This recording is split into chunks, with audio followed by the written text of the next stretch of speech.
All right, episode 9 of Base Basement, here with John Richter, my co-host, Ryan Schrupp, and Yep. I have a riddle to pose to both of you. Uh-huh. Which is worse, coronavirus or liberalism? Well, I gotta think about it a little bit, because one's still active and is looking pretty fucking bad. The other one, when taken to a particular extreme, has killed about 150, maybe 200 million people. Give or take, 20, 30 million. Something like that, and might also have a bit of a debate in terms of what might be progressive versus classically liberal. So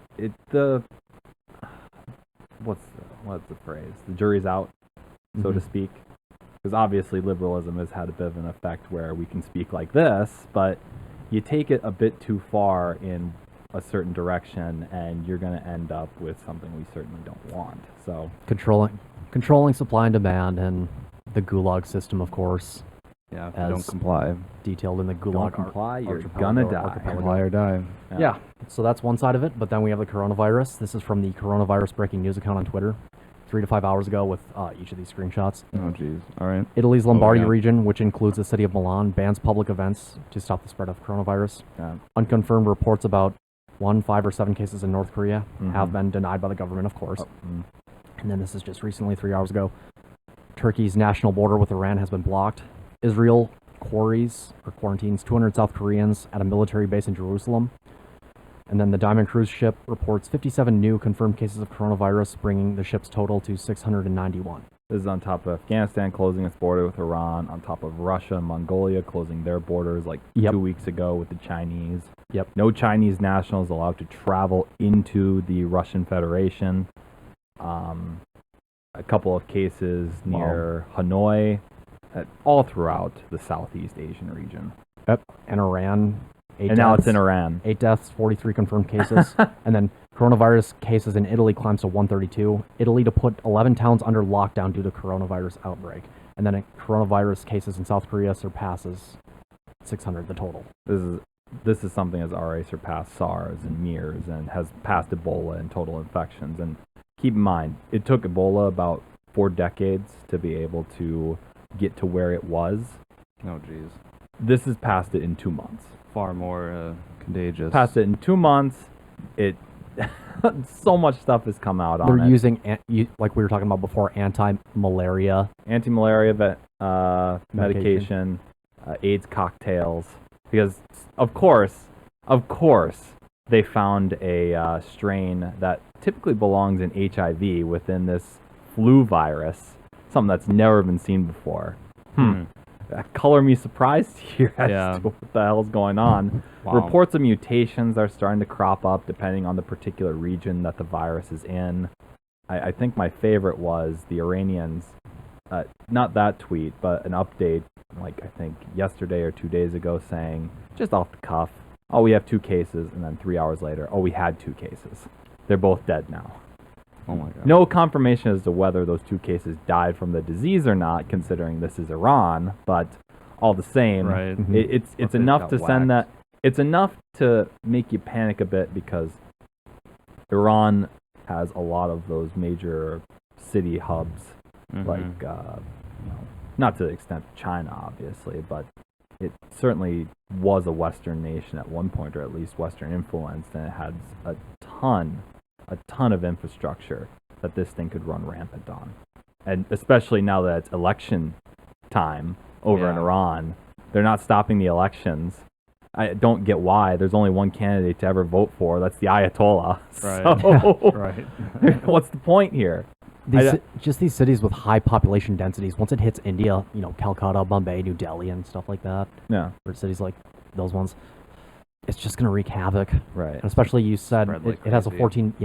14 day incubation period from what you said. More. More. It has more. They had somebody in isolation for 14 days, and sure enough, after the 14-day period, they let him go. I can't remember if this was in the U.S. or if this was in China. I can't remember the exact location, but this has happened multiple times, where it's been a 14-day quarantine. They let him go after the 14 days, saying, well, nothing's coming up, and then on a follow-up checkup, they test positive. So it's over 14 days. Some people are saying it's 24 days. Others are speculating 31 days. And along the way, you're asymptomatic. Yeah, exactly. Which has been something that the media has denied.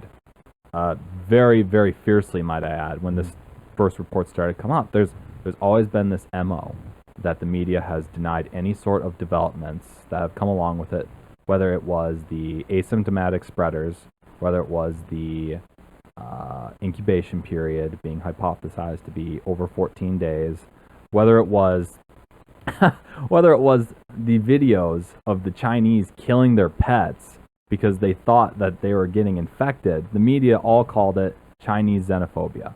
Well, it turns out, yes, there is a possibility that these pets could be getting infected with this particular virus. Yes, there is a incubation period problem where the quarantine over 14 days is not detecting this virus. And yes, asymptomatic individuals are spreading the disease. All three of them, false, false, false. And they denied up until like 3 or 5 days after their initial denial and their smears.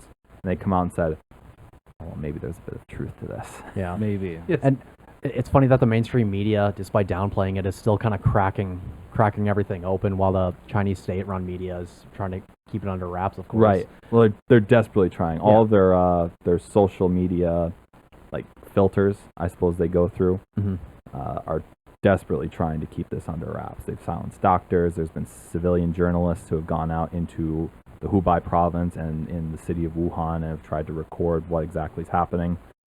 Haven't seen from them in 3 weeks, or at least a couple of them. The first initial doctor that whistle blew this back in December the 1st. He's disappeared. He's dead. Oh, yeah, he died. He's gone. Oh, that's He right. got mysteriously infected after he was reprimanded by the government, and now he's dead. Yeah. And there was that video I saw on Twitter where people in hazmat suits and Chinese government officials, they were welding shut an apartment complex. Yeah. And locking people in. yeah, and now satellite images are showing hotspots cropping up from mobile crematoriums. Not mobile. These are just the crematoriums in Wuhan. So, how the timeline played out was that at first, when the first news about the crematoriums in Wuhan working 24/7 were working 24/7 constantly, cars cropping up, people immediately went, no way, this can't be right. But then you see these videos that keep coming up about people getting snatched from their homes, people getting put into white vans, driven away, people crying, all this sort of just awful shit. Just quickly, quietly. Yeah. Try to eliminate it. Exactly. And, you do a little bit of math. If every crematorium can process 200 bodies per day, they have 7 of them in Wuhan. It's a city of like 11 million people, or at least the greater metropolitan area has 11 million. Then if you're working all 7 of them, they're all doing 200, that's 1,400 people a day. And by the time that the media said, oh yeah, the crematoriums are working overtime, you do the mental calculations in your head, 1,400 people a day, 7 days, they've burned nearly 10,000 bodies if that's the case. Meanwhile, what they're reporting as dead is not really stacking up. You have 2 hospitals that were built, like 7 different theaters or stadiums converted to be some sort of some sort of health facility. And then now there's news that the Chinese government is trying to build 10 more hospitals, but they're saying that the death toll is going down. Communist math is a strange thing because it's not adding up to me. For all the shit that we might give to our teachers back in Monty High, no chance were they ever this bad, because I can put the numbers together and go, something's wrong. It's similar to what the Soviets did, trying to downplay Chernobyl back in 1986, and the numbers and everything. Right. Just cover it up, and then once international media, gets to the bottom of it, or at least close to getting to the bottom of it, then open up and then have glasnost. The weird thing is, though, is that the international media isn't getting to the bottom of this like they were doing with Tiananmen. What they're doing is covering. The WHO talking about how transparent the Chinese have been. Meanwhile, the numbers are inconsistent. The testing has been inconsistent. The standards of testing change almost by the day. Civilians who are going out and trying to document what's going on. Just all those out media. alt media and independent media. All independent, all Yeah. social media. People who are beyond the grasp of, corporate media, at least within the West, and as well as the Chinese state media. All outside of the grasp, getting these little tidbits of information anonymously from individuals who are recording within Wuhan or throughout China, now that this thing is actually spread like a wildfire. They have a tenth of the world's population locked down. It's 700 million people under some form of lockdown, whether it's total quarantine, whether it's restrictions on how they're able to travel. And that's just in China alone.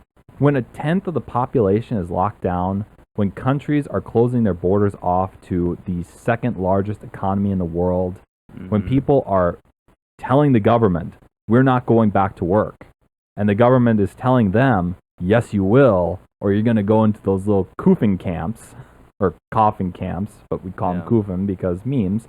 It's Right. it's just a fucking nightmare.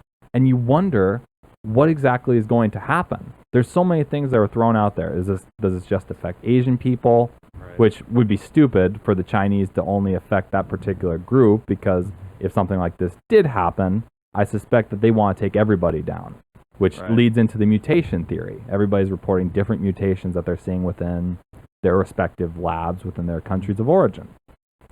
And funnily enough, in Wuhan, close to where they said that this outbreak initiated, was some wet market where the bat soup meme originated. Where initially they thought, oh, somebody just ate a bat. It's Right. exactly like Contagion. Exactly like Contagion, where you see at the end a bat shits on something and they feed it to a person after it gets processed, and that's where it starts. So the theory starts, somebody just ate bat soup, and everybody had fun with that for a little bit until they started memes. digging a little bit. Right. And they realized that there are two different pathogen labs within Wuhan, and they're both within 30 miles of this particular wet market. Put the dots together.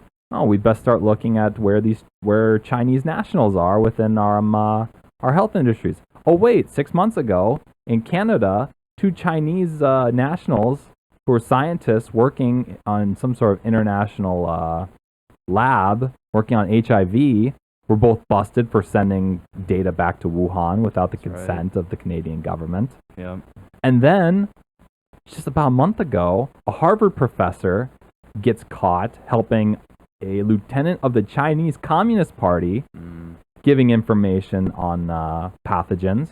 And this same lieutenant was trying to smuggle, 21 or 23 vials of unidentified biomaterial out with him. I did see that. Yeah. You've got to be kidding me. Why are we not nuking Beijing right now? Yeah. That's just What pretty is going fucked up. on? Well, it makes it seem like it's all coordinated. It seems like a As a biological bioweapon. attack. Yeah, biological attack. It screams bioweapon. Yeah. You mean to tell me that an HIV strand is found in this flu virus, which has never been documented before? Yeah. This flu virus, it's just the flu. It's just Keep the in flu. mind, Yeah. has been the narrative this I've been whole seeing- time. I've seen people say, the flu is worse than this. Yeah.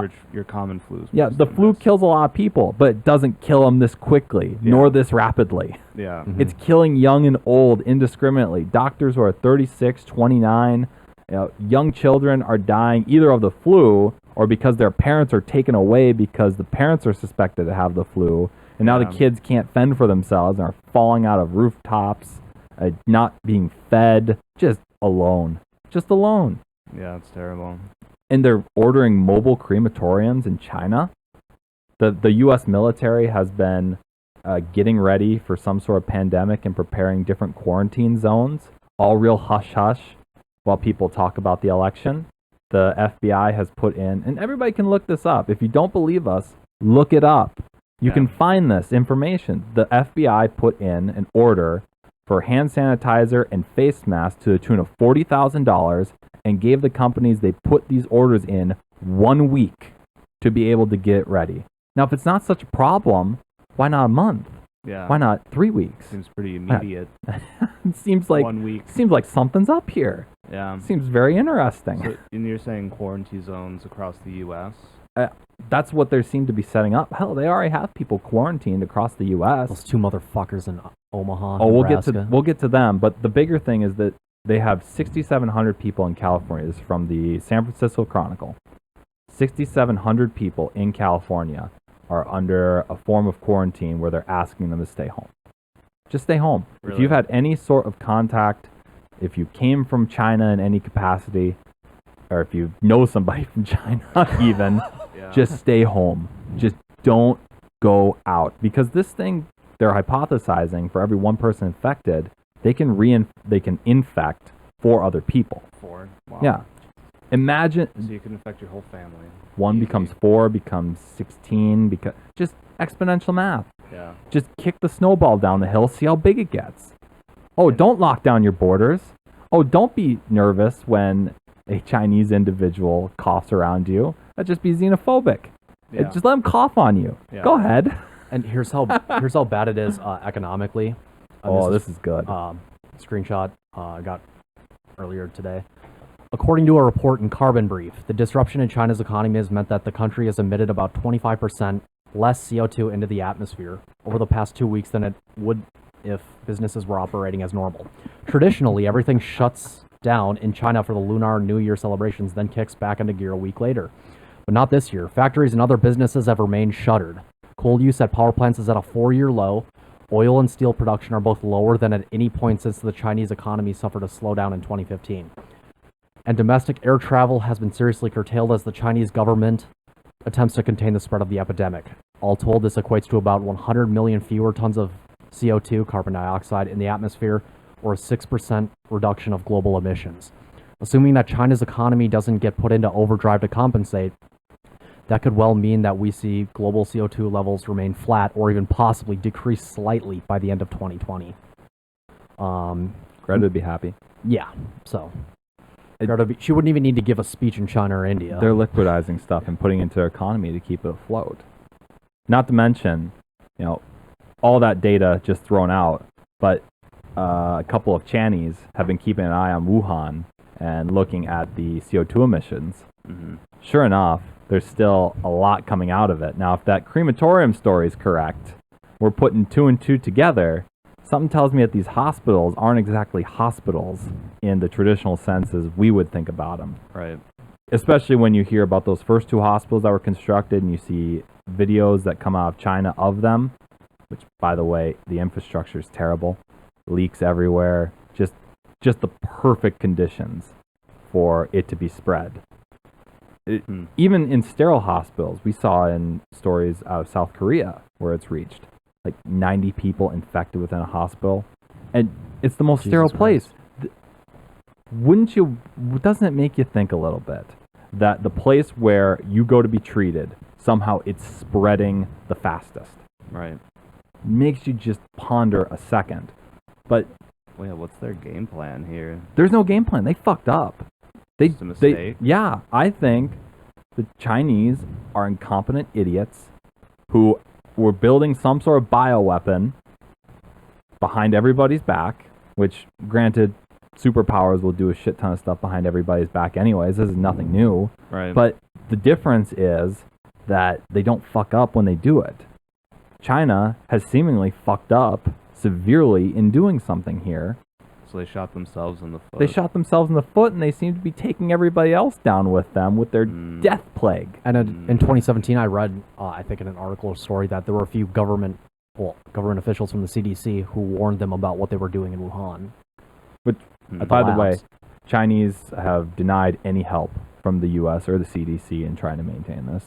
WHO continues, as I would politely refer to it as, sucking the cock of the CCP. Just unquestionably.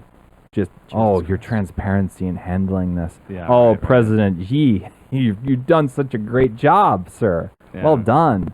It's just it's just a clown world. Right. It's a clown world. And the memes get better. You ready for some real meme magic? You ready for Yes. a tinfoil hat theory? Here we go. There's some weird Christian cult sect in South Korea who forbids its attendees from wearing masks or wearing glasses of any sort of variety. And the South Korean authorities have noticed that there have been a couple of sick people that have been attending within this church. Sure. Funnily enough, scrubbed from its site, but found in a New York Times article somewhere, you would be able to find that this church had opened up operations. Would you like to take a guess the city? Oh my God. Don't say it. Wuhan, China. Really? Wouldn't you Oh know my it? God. So here's where it really gets fun. What if this crazy Christian cult, whose leader thinks it's somehow Jesus and Satan combined, found some hopeless viral lab assistant who has been suffering under communism and says, hey, let's just make a death cult out of this, and infects them intentionally and just starts spreading it. That's That'd be the way to go, a man. death cult. Oh my God. That's David Koresh on steroids right there. Just I'll go end beyond. times are coming, sinner. Yeah. Are you ready? Yeah, that's Can you imagine? You've got to be kidding me. How is Yeah. nobody taking any of this seriously?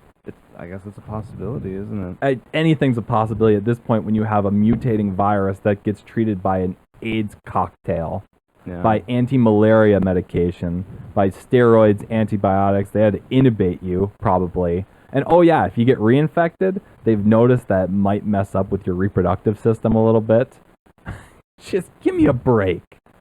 Give me a break. So we should be population control to the fullest extent. we should be calling Vlad, calling Boris, calling up everybody who has any remote access to the nukes. Call up Israel and say, hey, remember those nukes you got from South Africa? Maybe it's time to utilize those. Yeah. No, non-Tehran, you crazy fuckers. Yeah. No, we have to go out further. Think of how much Poland and Hungary are going to close their borders even more. They're done. Well, they've already closed them anyway. Yeah. Israel has closed off any sort of access to Chinese nationals or Taiwanese.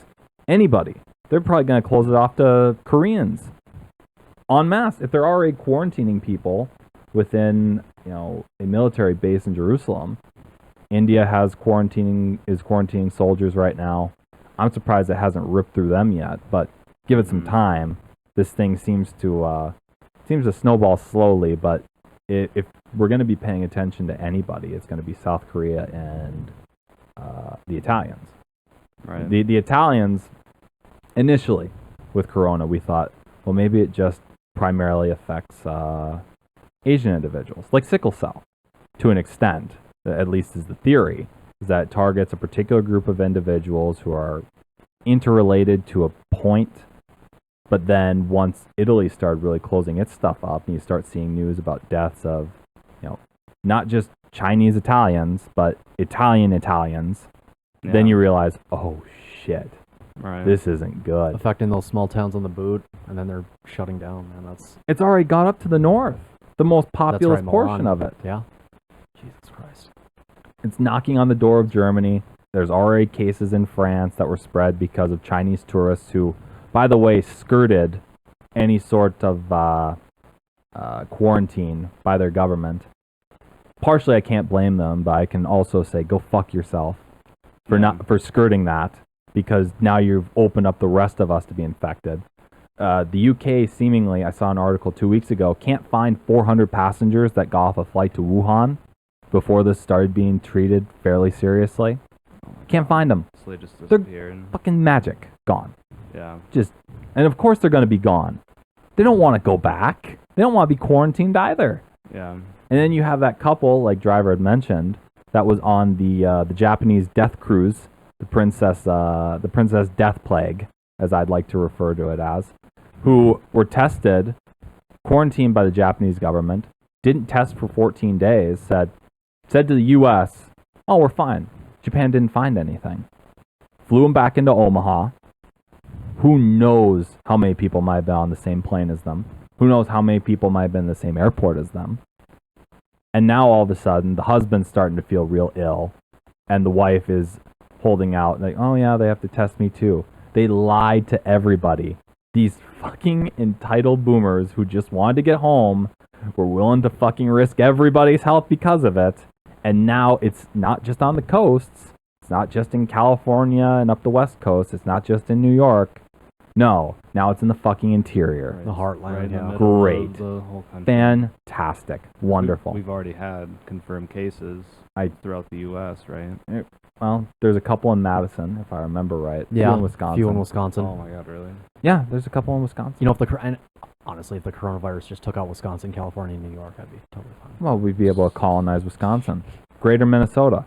It's like that concept of Greater Idaho. We'll have to go over that some other time.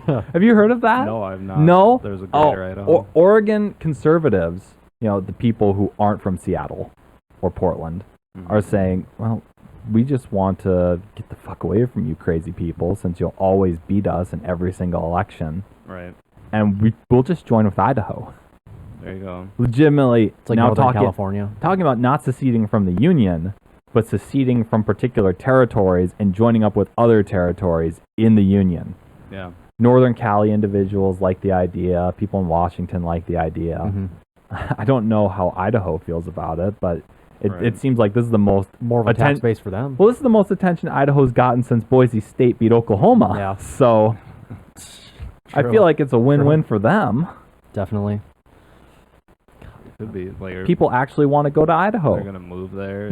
No, or they they're want gonna, to secede their cut? county. Yeah, just cut the states. cut themselves Just out. cut them off. We just belong to. Yeah, Idaho we now. belong to Idaho now. I see. Okay, so they don't have to move. They just No, they different don't have to move jurisdiction all of a anything. sudden. They just go to Idaho.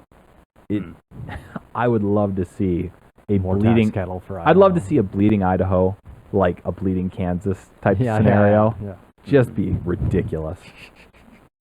But no, That'd be interesting.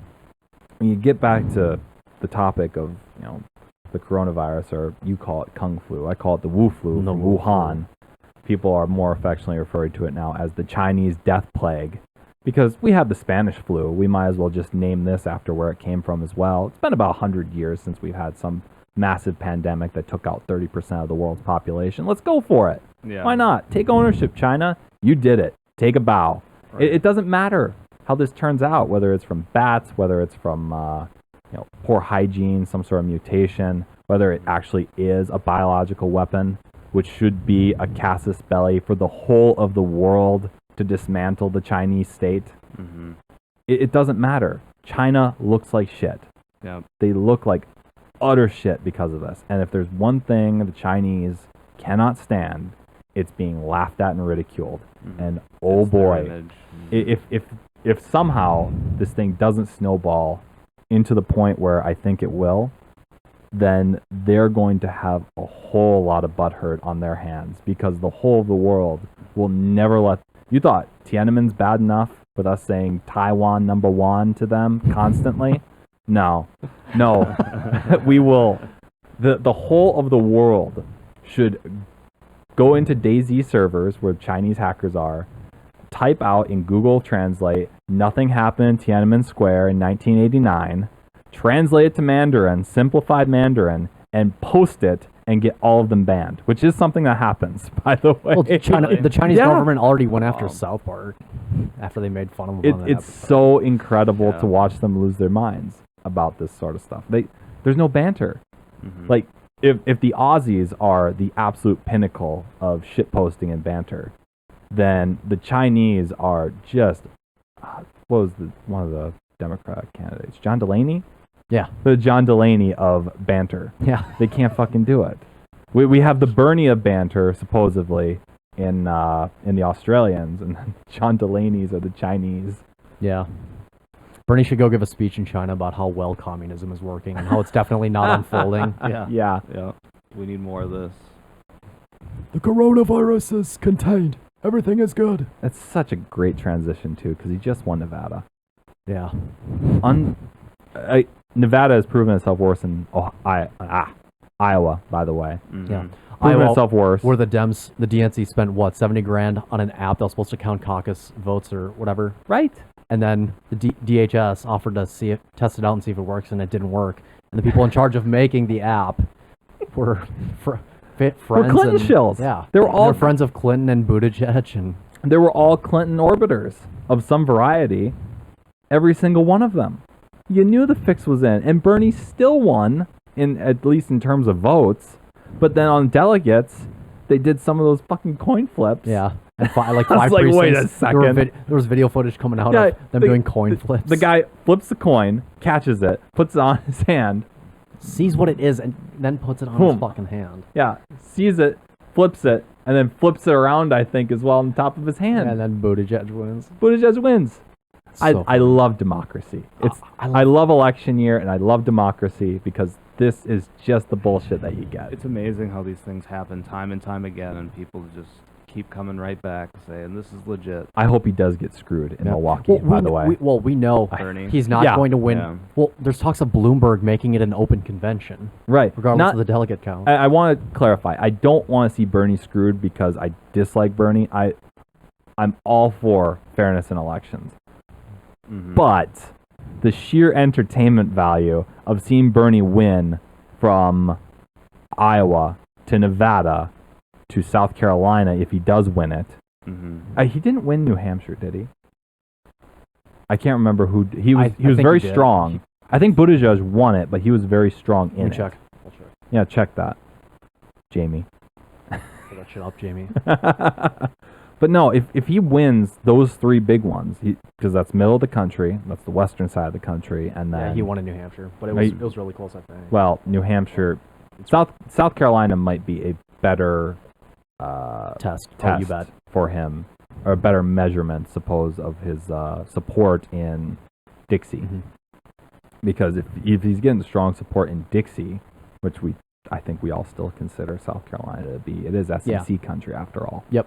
So if you can get support from those three particulars and win all of them, and we knew he would probably win New Hampshire or at least come in second. Yeah, it's his neighbor. Yeah, from his it's home right state. there. Right, makes sense. Meanwhile, Warren does fucking awful. Yeah. Unbelievable. But back to Bernie, what I want to see is him perform very well and then get cheated, because then it's going to be utter chaos. I'm going to laugh at all of it. Oh God. Yeah. Every I hope the internet blacks second. out. I posted something on Twitter and I shared it within our chat Mm-hmm. of WAPO coming out and saying, well, the U.S. informs Senator Sanders that Russia is attempting to aid him in his election. I went, He knew about it for a month, but couldn't say anything There- because it was classified, and then it dropped the day before the WAPO just drops it. Yeah. What a fucking gift from the sky. Yeah. Imagine he's just right on the cusp of Nevada, Mm-hmm. and all of a sudden, right from the sky, the mainstream media plays its trick again, its little MO, its smear campaign, and says, Bernie's a Russian asset. Yeah. And the check marks fly. The corporatist left-wing media just goes with it and just 100%. helps railroad him. You can see Chris Matthews on the verge of tears. He made comparisons to it being like the fall of France. Yeah. I was like, you when I saw that, I was you like, gotta you be gotta kidding me. fucking- It's incredible. Well, it's all coordinated, obviously. Well, yes, but still, Shit, that's the fucked up. audacity to do the same trick twice. Yeah. They did it with Trump in the national debates at the national level when there finally is him and Hillary. That's it. Mm-hmm. Did they think we wouldn't notice because we've gone down to just the party level instead of the actual election? What are they going to insinuate? This is Russia versus Russia and nobody's going to win? Yeah. The CIA is really not sending its best and brightest out No. for this one. Well, I have to say. The Trump team always brings up, why should we listen to whatever the intelligence community says when they were so wrong when it came to weapons of mass destruction in Iraq? And it's a valid point because you can't refute it. No, it's so difficult, and it drives me insane that so many people just completely ignore it. Yeah. They'll go after Trump on character. You know what? That's fine. You can attack the man's character all you want to, but you can't refute the point that you're supporting the very intelligentsia within those industries, which are blacker than black in terms of transparency, Yep. that will not reveal anything to anybody, will not charge their own. You're defending these people. You're defending a Vindman, a Comey, a McCabe. Brennan, Clapper, all those guys. All of them. James Clapper lied to Congress about the NSA spying, and then he gets a job at MSNBC or CNN and all these paid gigs on TV. And then John Brennan, the same thing. He was in charge of the CIA torture program. How is John McCain a vilified figure 12 years ago, but now is considered a saint in U.S. politics according to the media?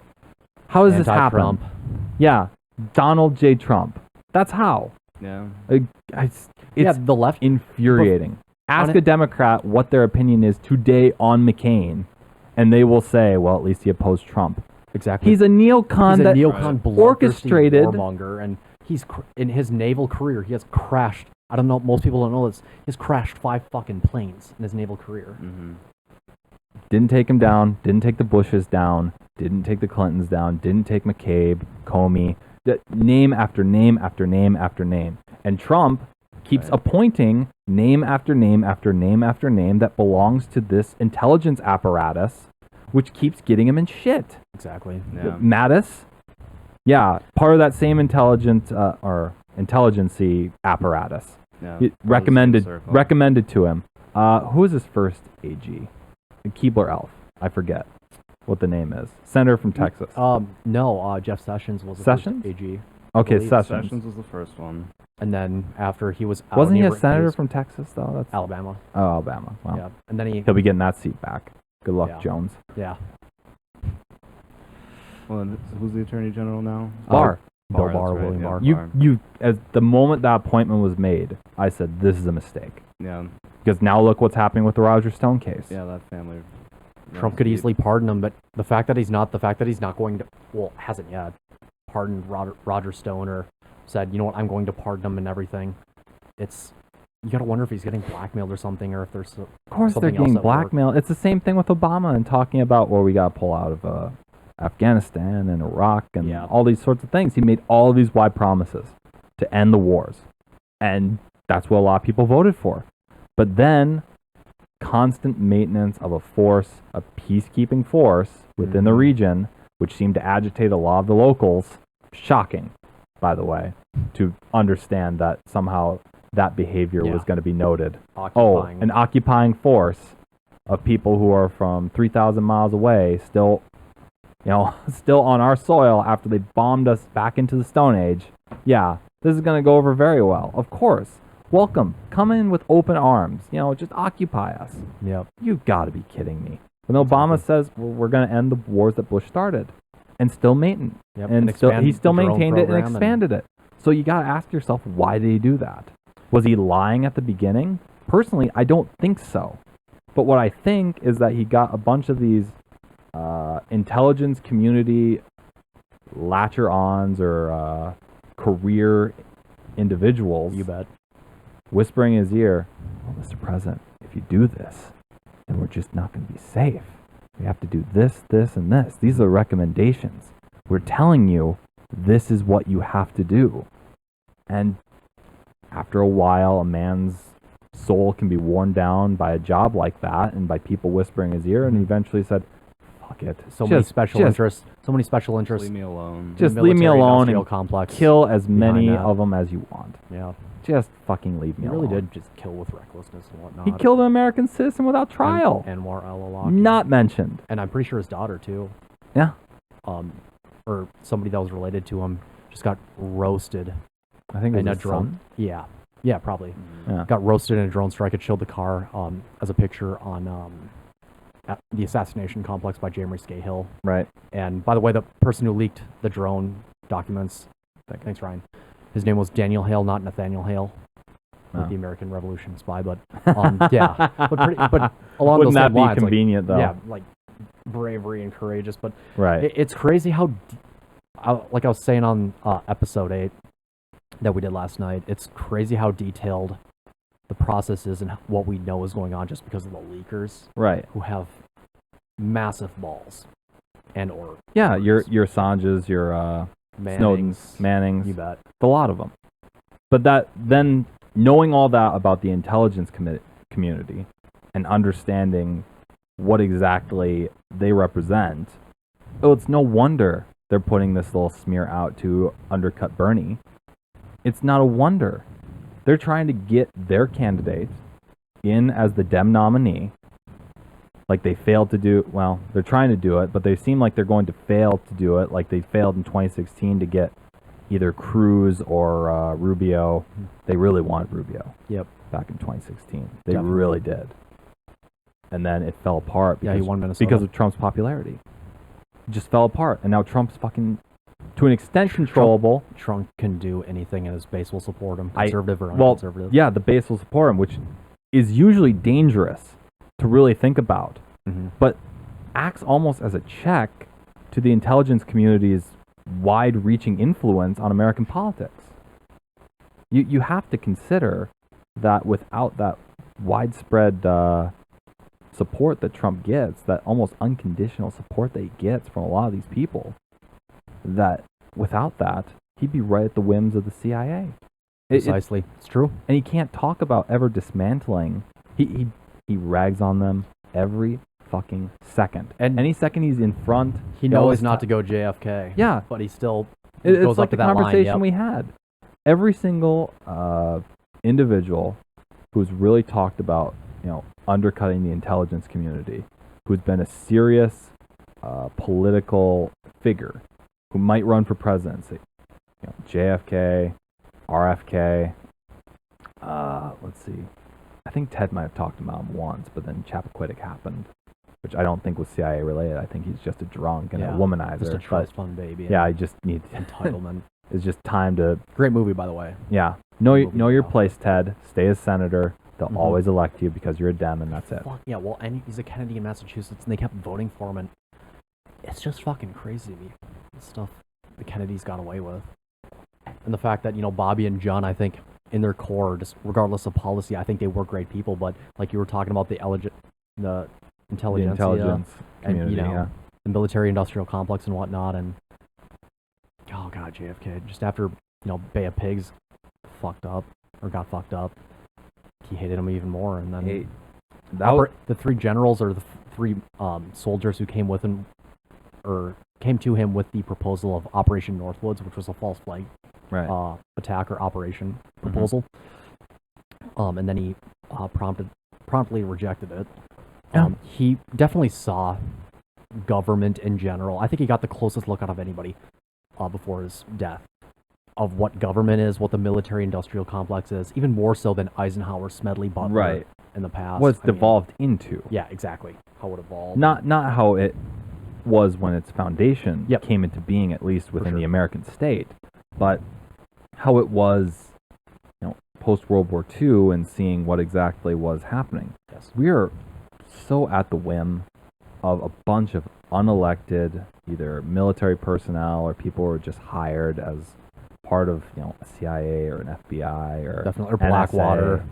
or people who aren't Consulting. even officially employed by the federal government. Yep. It's just contracted out. Yeah. Snowden talks about this when he was hired by Dell and Booz Hamilton, or Booz Allen Hamilton, whatever, Right. and all these different companies where they're contracted out by the CIA, the NSA, and it's just messed up because there's really no accountability. They can do whatever the No. fuck they want, and that's what Snowden talks about in his book, Impermanent Record, and it's pretty messed up. And that Makes me relates very and uncomfortable. that relates back to, Trump and Bernie. They're the two biggest threats toward this intelligence apparatus that's been constructed since 1945. Yep. They're the two candidates who are off the leash. Because they both have, well, Bernie has progressive populism and Trump just has like nativism, populism, whatever. Right. And I want to see if Bernie does somehow get the nomination, which he won't. He'll get fucked over by the DNC, of course. We all know what's going to happen. I don't know if they can fuck him this time. He might have too much support. But let's say he gets the nomination and then for whatever reason he beats Trump. Let's say he beats Trump. Right. That puts everybody who voted for him, every progressive, leftist, anti-war activist, I guess, whatever, who was noticeably gone during the Obama years because of his fucking foreign policy, disastrous and murderous. Yep. It puts them on the hot seat for Bernie's policies because is Bernie gonna really be a progressive and free nonviolent drug offenders, free Ross? Is he gonna, bring home all the troops because they're in, they have how many bases in how many countries the military does? And I don't think he's gonna do it. He's 78. Yeah. He just came off a heart attack. People want to downplay that. Kalinske downplays that constantly. Exactly. But that's not something you can downplay. And the DNC is gonna push him to have a corporatist shill, Right. leftist, or not even Not leftist, even more of a leftist.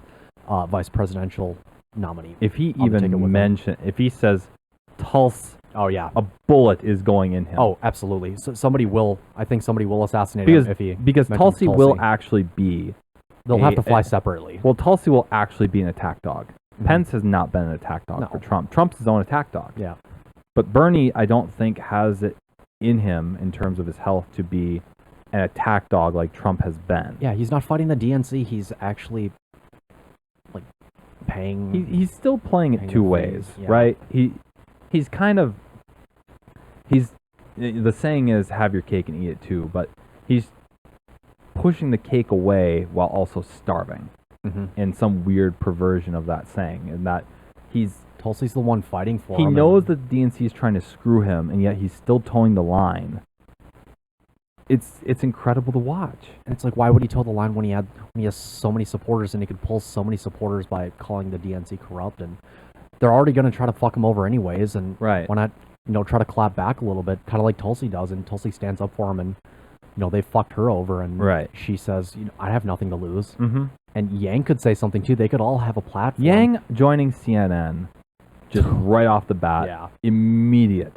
just immediately after he ends his campaign, or at least we say immediate. It was probably like a day or two. Yeah. But in terms of the timeline Mm-hmm. and the grander scheme, oh yeah, I'll just take this analyst job at CNN. There's so much that could be Oh, said really at that now? level, but he wants to leave the door open, and he knows that can happen even for future runs by being a good boy like Bernie's being right now, Mhm. licking the boot and being a beta boy bitch, and not saying anything bad about the DNC. Oh, Tom Perez is just a great person. He's doing a wonderful job. Really, look at Iowa. Iowa was the biggest clusterfuck we can remember since, going back to 2012 with Ron Paul and whatever happened there. Oh, forget that. Chicago. What was the convention? 1968. The DNC convention. Which RFK. year was it? Yeah, I think it was 68, yeah. in Chicago when the riots were happening. I can imagine that Iowa was the biggest clusterfuck since that. Maybe Ron comes close to it, but yeah, just I the think- individual event, I guess. I think Iowa surpassed what was done to Senator Paul in 2012. Yeah. Fucking coin flips in public school gyms. Mhm. They're pushing at precincts, caucuses. Jesus Christ.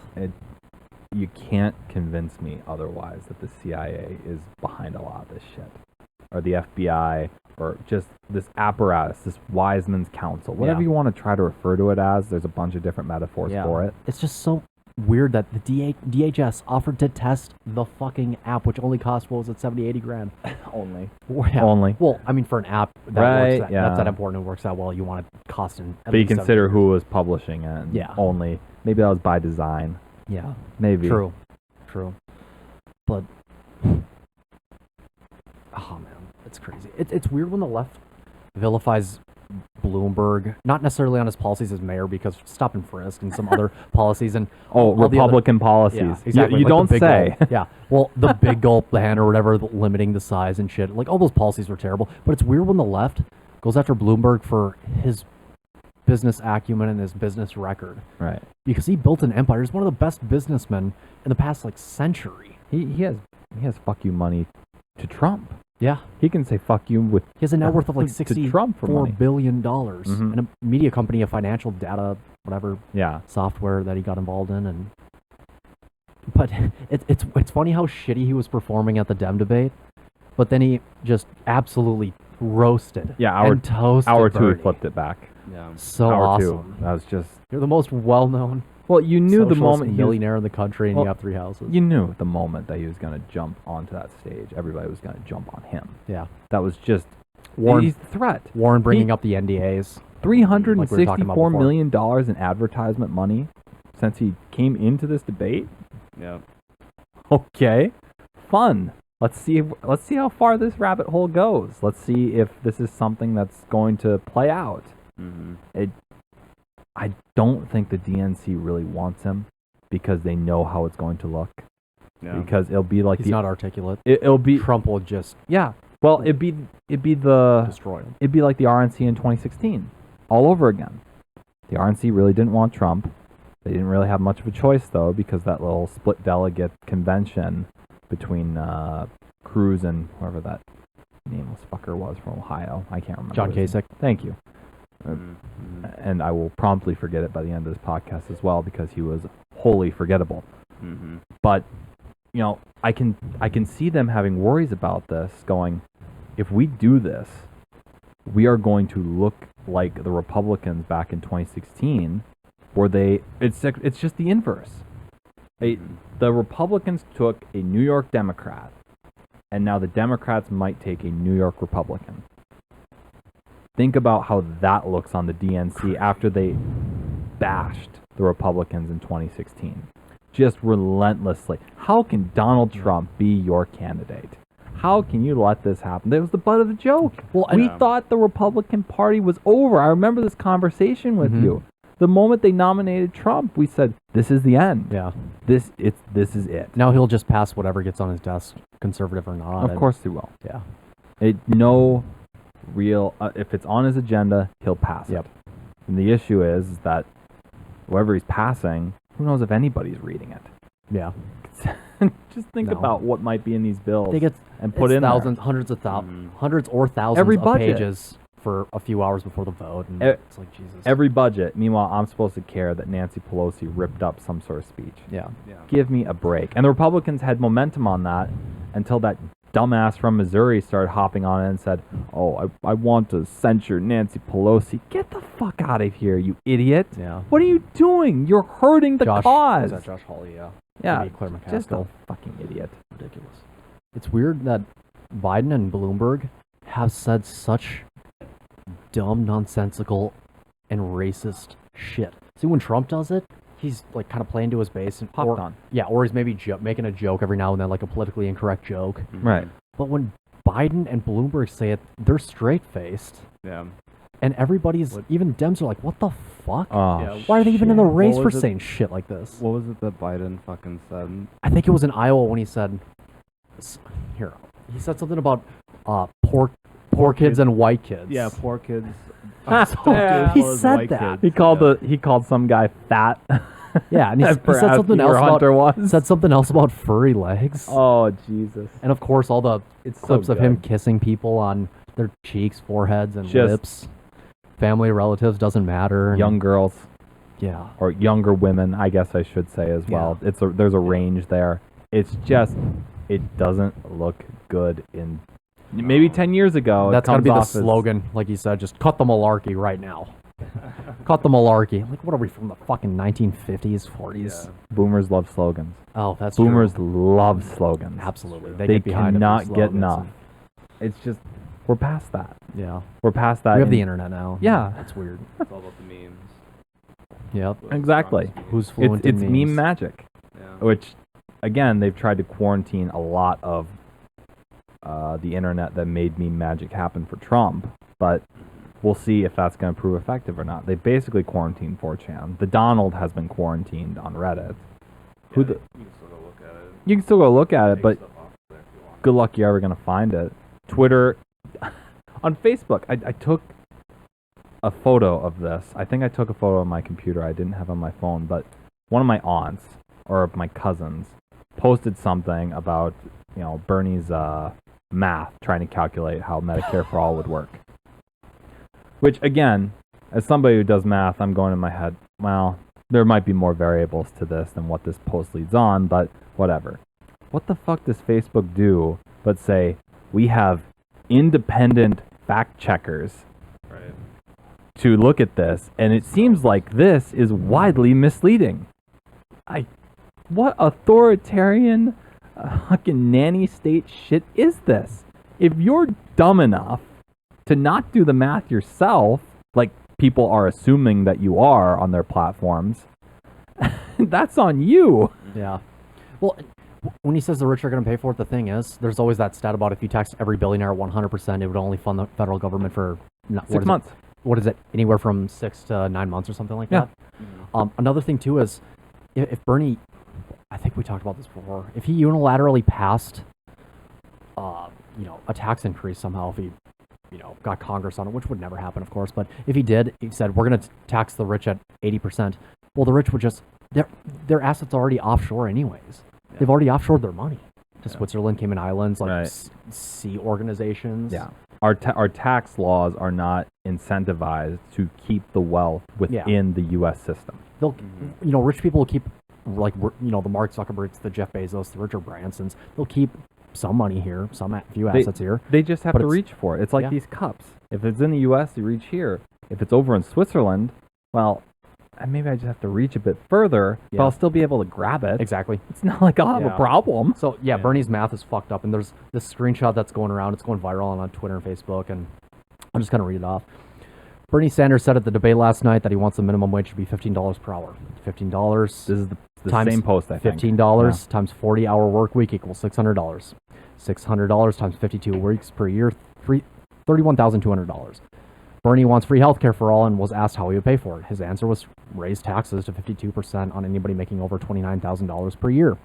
52% of $31,200 is $16,224 in tax. $31,200 minus $16,224 equals $14,976 in your pay. $14,976 divided by 52 weeks is $288 per week.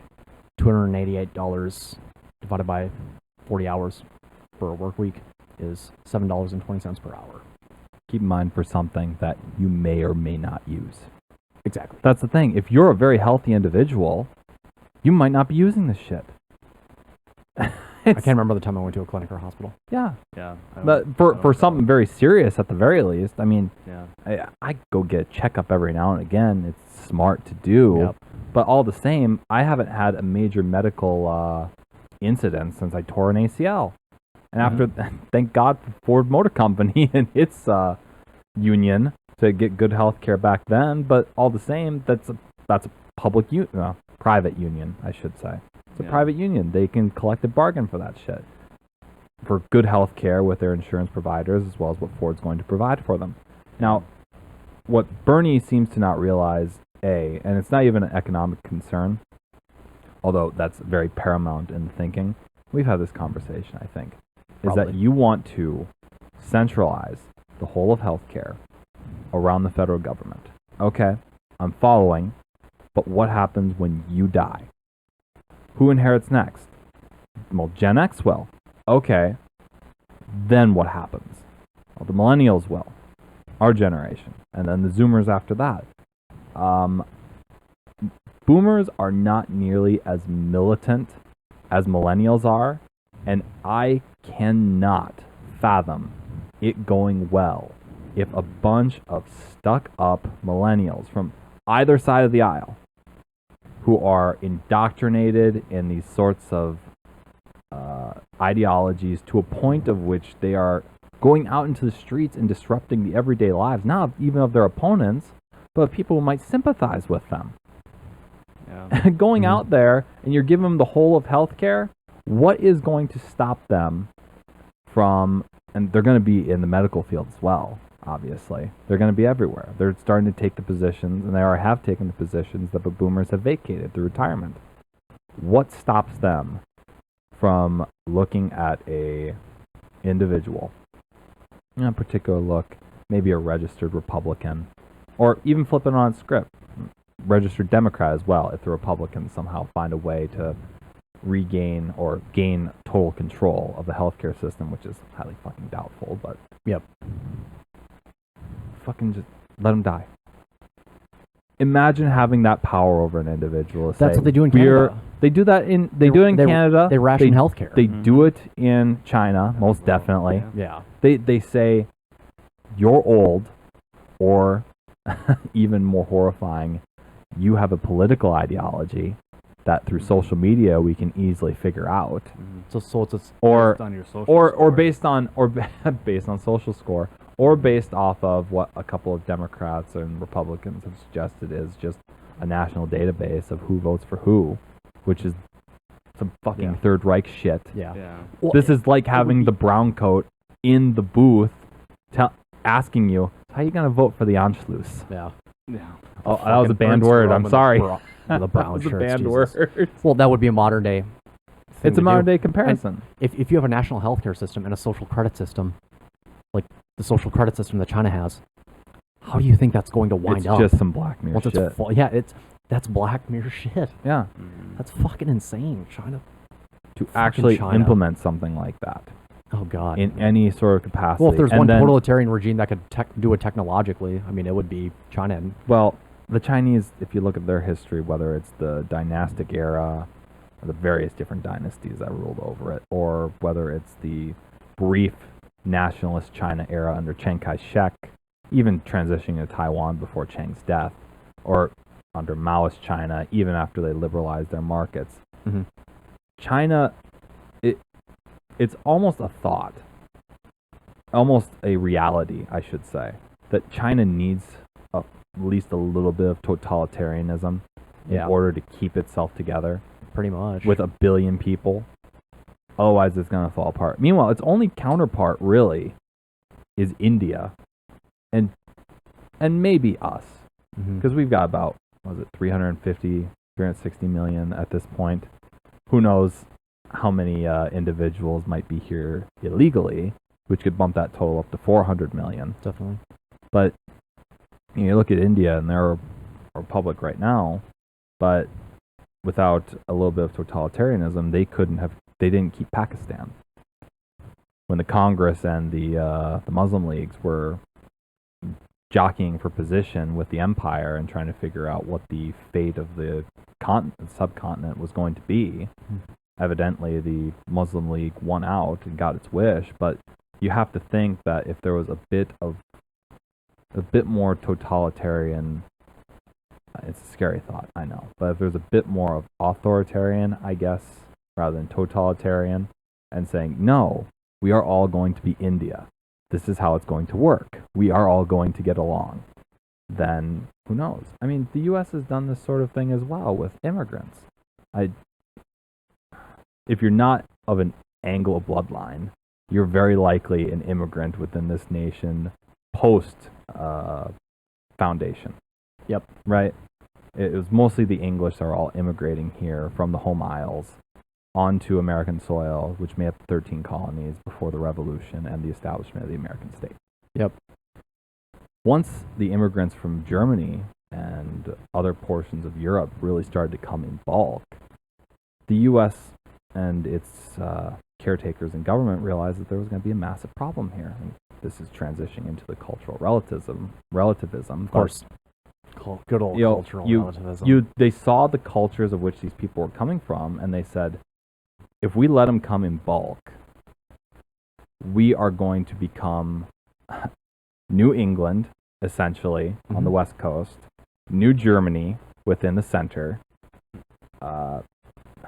Mexico was already New Spain, but if you have a bunch of Italians settle in a particular region, New Italy, I guess, it doesn't make up for a good social cohesion. For sure did. So what they did was incentivize, obviously, but also coerce, that's the word I'm looking for, individuals to give up their culture, to give up their beliefs, to give up their values. Now, you have no Kaiser here. You're going to learn English. Yep, for sure. And they made sure to limit the amount of people that came from each specific region, as to make sure that those individuals didn't have a block to strengthen themselves around. For sure did. Now we gotta tell that to Sweden. Well, you can say what you want, but that's more the comment on, I guess, the usefulness of authoritarianism. It doesn't seem authoritarian in the traditional sense, but certainly there were some authoritative measures taken to preserve the culture, to preserve the nation. And you think about that and you wonder, are we even capable of doing that today? Do we even want to risk going back to that point? Yeah. It's a dangerous concept if you execute it incorrectly, because it could lead to a lot of problems very quickly. Like Malmo, Sweden. Malmo, what was it, 2015? Yeah. Well, the 2015 Germany took in 1.3 million North African and Middle Eastern migrants, and Sweden took in 154,000 or 164,000 in 2015, 2016. and violent crime has skyrocketed in Malmo. Like, Peter Sweden covers this. He's always posting stuff about stuff that the Swedish journalists won't cover because they don't want to be seen as bigoted or politically incorrect about all these car bombings that are happening. Obviously, Sweden is the rape capital of Europe. I don't know. Rotherham might have a thing to say about that, but yeah. So I don't know, Ryan. What are your Terrible. thoughts? What are your thoughts importing individuals who come from countries where women, atheists, and gays are actively oppressed and subjugated? How do you think that's going to wind up? murdered. Do you think they're going to assimilate? No. And see, this is what I like to ask cultural relativists, like many of whom are liberals, libertarians, leftists, not so much conservatives and Republicans, but I always ask them because they want to push the line that all cultures are equal. Every different ethnographic. Because they're just people. You Yeah. know? People are people, Yeah. just like you or I. Yep. No different. If 1,000 or 10,000 Pakistanis move to Duluth, the differences in outcomes would be very noticeable and apparent if that was compared and contrasted to 10,000 Icelanders Yeah. or a 10,000 Norwegian individuals whole different history. who came here Yeah. and settled. And Norway and Iceland, they have secular governments and a pretty damn good justice system. Or Mhm. they have good justice systems. Might we just add a common lineage with the peoples who Yes. are already here to begin with? Yeah. Considering the history of Scandinavian and Germanic immigration to the U.S. and where Yeah. they settled. Strangely enough, they settled in climates and geographical areas that resembled home. Who would Precisely. have thought? Mhm. Yeah. It's almost as if they had been settled in those sort of areas for 10,000 years. For sure. Strange. Yep. But Icelanders, they're very nice people. They respect the golden rule. They have a secular system, relatively speaking, that freedom of religion. And Pakistani individuals or individuals that are coming from Muslim majority countries do not share those same secular views when it comes to basic human rights for women, atheists, gays. Mhm. There was that poll in Britain where I think CNN actually wrote the article. 52% of British Muslims oppose homosexuality, but 39% want it banned or legally sanctioned, like some penalties against gay people. Mhm. And if you went to the most conservative evangelical areas of the U.S., I bet that number wouldn't even get up to You 10%. You couldn't get away with saying it in the U.S. No, Exactly. it wouldn't No, apply unless you're whatsoever. unless you're the Westboro Baptist Church. Yep, and they're already I frowned remember those upon by fucking most of the crazies. Christian communities, Oh, anyways. Right. everybody. There was that recent, Islamic countries are still in the Middle Ages, and there was that story that came out, was it a week ago, about that 14-year-old who was forced into a marriage. Abducted and then forced to Mhm. give up Christianity, convert to Islam, marry her abductor, and the courts in Pakistan are upholding this They as upheld it, a yeah. sanctioned and legal marriage. And again, an individual who we both know posted on it, and he was right that being a step above Pakistan is not very hard. It's like stepping over a curb in terms of their culture, Mhm. or at least being above their culture. Yeah. But still, this used to be a Commonwealth realm. This was a British dominion under the British Raj. Mhm. And if this is what Jinnah's legacy is going to be within the state of Pakistan, then Pakistan was a mistake. You can say all the stuff you want to about India. It definitely has a massive hygienic problem. It still has problems with rape. It still has problems with corruption. Yeah, But at the very least, its courts have been a lot more favorable to women and Muslims than Pakistan's courts have been favorable to any other minority group. Yep. You can convert into Islam in an Islamic country like Iran, Saudi You Arabia, can't Pakistan, unconvert. Afghanistan, but once you try to get out, or even if you're the wrong kind of Muslim in a certain area, they'll fucking kill you. Take care of They'll you. issue a fatwa. Yep. It's insane. And they want to outbreed us. I've seen that. Mhm. You know, Muslim people. You see it in their they wanna- mosques. Oh yeah, they want to. They can outvote us.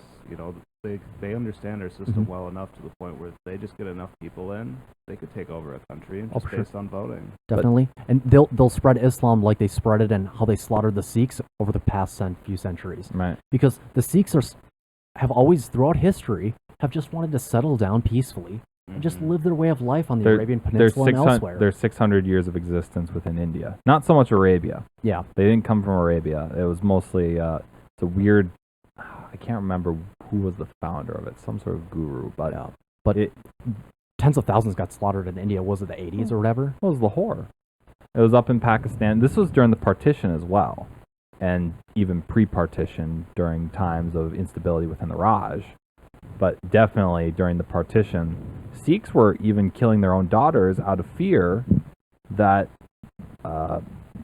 some Hindus, but mostly Muslims, were going to take them, convert them to Islam, and make sure that they were nice, obedient wives who they could hit, abuse, and do Well, just whatever like in they want with. Saudi Arabia, they don't hold violent crime statistics Women when it comes couldn't to rape. drive until like 3 years ago. Yeah, and they couldn't go to movie theaters until recently, as I understand it. Yeah. I mean, it's The closer you get to Mecca, that's funny enough.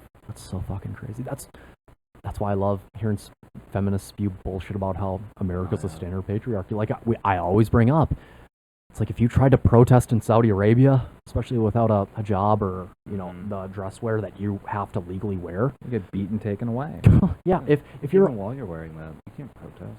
yeah, yep. Can you? Where's your husband? No, Yeah. exactly. If As you far as I know, you Get back to can't. your house. in many laws in Islamic countries, if you're a woman and a rape has happened to you and you've been raped, if you come forward without multiple victims, it didn't happen, and you might face legal persecution or prosecution. Yeah, for saying anything. And might get You need, flogged, like, lashed, 5 and witnesses or something like that. in certain countries, yeah, it's fucking Yeah. crazy. Could you? It is. Jesus. It is. Just makes you think. It really does. Oh my God. I mean, people are really fucked up. Like, how delusional are you? Like, it almost like these people are sick. I don't know what Collectively, and we can say collectively because there is Pew research that has been done. I think it was Mhm. 27 or 2018, Mhm. where it says they went to Muslim majority countries or Islamic countries, and they just polled people, what do you believe? And they have the results. Mhm. And it's a few pages long, and you can read what do they view when it comes to female genital mutilation, terrorist Oh, yeah, that's attacks, fucked up. and all this other, all these things that are just no-brainers for anybody living in a Western civilized country that has assimilated Mhm. or was born in a Western civilized country. It's not as if they just were. Well, it is kind of like that because according to Islamic dogma, Muhammad gained knowledge of the Quran and wrote it from Gabriel. Yes. Gabriel is the messenger of God, or Allah in Arabic. So it's not as if, however, they choose to just say, well, it's out of our hands. They actively support the implementation of this quasi-religious judicial system. Not even quasi, it full is a theocratic religious judicial system It's within their religious countries. that shape the law. Yeah, Yeah. it goes so far beyond what we see today in the secular countries, and even more oppressive than what Catholicism's reach was on Europe, or the clergy's reach was on Europe as we continued advancing toward the Enlightenment. Mhm. And they still haven't had that Enlightenment movement yet. And until they do, you're going to continue seeing these individuals or these countries who aren't really Western adjacent, continue to implement these sorts of laws that punish minorities, whether they be religious or otherwise, subjugate women. They're just gonna murder people. Yeah. And meanwhile, you mean to tell me that I shouldn't be upset Yeah. that people are trying to advocate for Western women to take trips by themselves over to Pakistan or Mhm. Morocco? Yeah. Jesus Because there are Christ. ads like that, and I flipped my lid. Oh yeah, some of those tourist ads are just Those, ridiculous. yeah, those are the people that I think are sick. Like, how can you advocate for something like this? Like, how is When it you not know that obvious women to have you? been murdered, Oh yeah. men and women. Why would you want people going to a country like that, putting themselves at risk? Let me just bike through Syria. La di da di da. Or that Canadian couple that went to Burkina Faso. That's my favorite. Oh, Fucking You had vacation time and you went to Burkina Faso. Or we can all get along. Well, How'd that work out for you? no. yeah, let's just hold hands and sing Kumbaya. Well, some people don't want to hold hands Some people and or really sing don't. Kumbaya. Somebody really don't like you. They Yeah. might assume that you're Christian and an infidel. Yeah. Might want to go to Nigeria and see what exactly is happening over there Right. to a Christian Another group- population. Yeah. Like, you could be totally willing to convert, but just based on how you look, they will take you out before you can even say anything. Yeah. They won't allow for it. Yeah. You're a liar. Mhm. That's Bye-bye. The Christians, getting slaughtered in Nigeria. That's fucking something that just doesn't get talked about. I wish Tucker would bring Throughout it up. West Africa, mind you. It's consistent. You don't cover it because obviously it's an ocean away. But when you're an individual who has some sort of macabre interests like this, you will go in, you'll take a look, and you see, well, what the hell's going on out there? Oh shit, this isn't Yeah. really good. Oh wait, what's going on? The only way I would ever go to Africa is if it was some secure private tour. Obviously, it would be super expensive because It'd have to be South Africa, but even then, South Africa. South Africa is no longer safe. But it's just Jesus, and that's not to say foreign policy hasn't had a part in it, but still, the cultural relativist aspect of it is just it blows my mind. Why are we giving so much money To to Saudi all these other Arabia. nations? Yeah, Not even third world nations who we have proclaimed need our help, Right.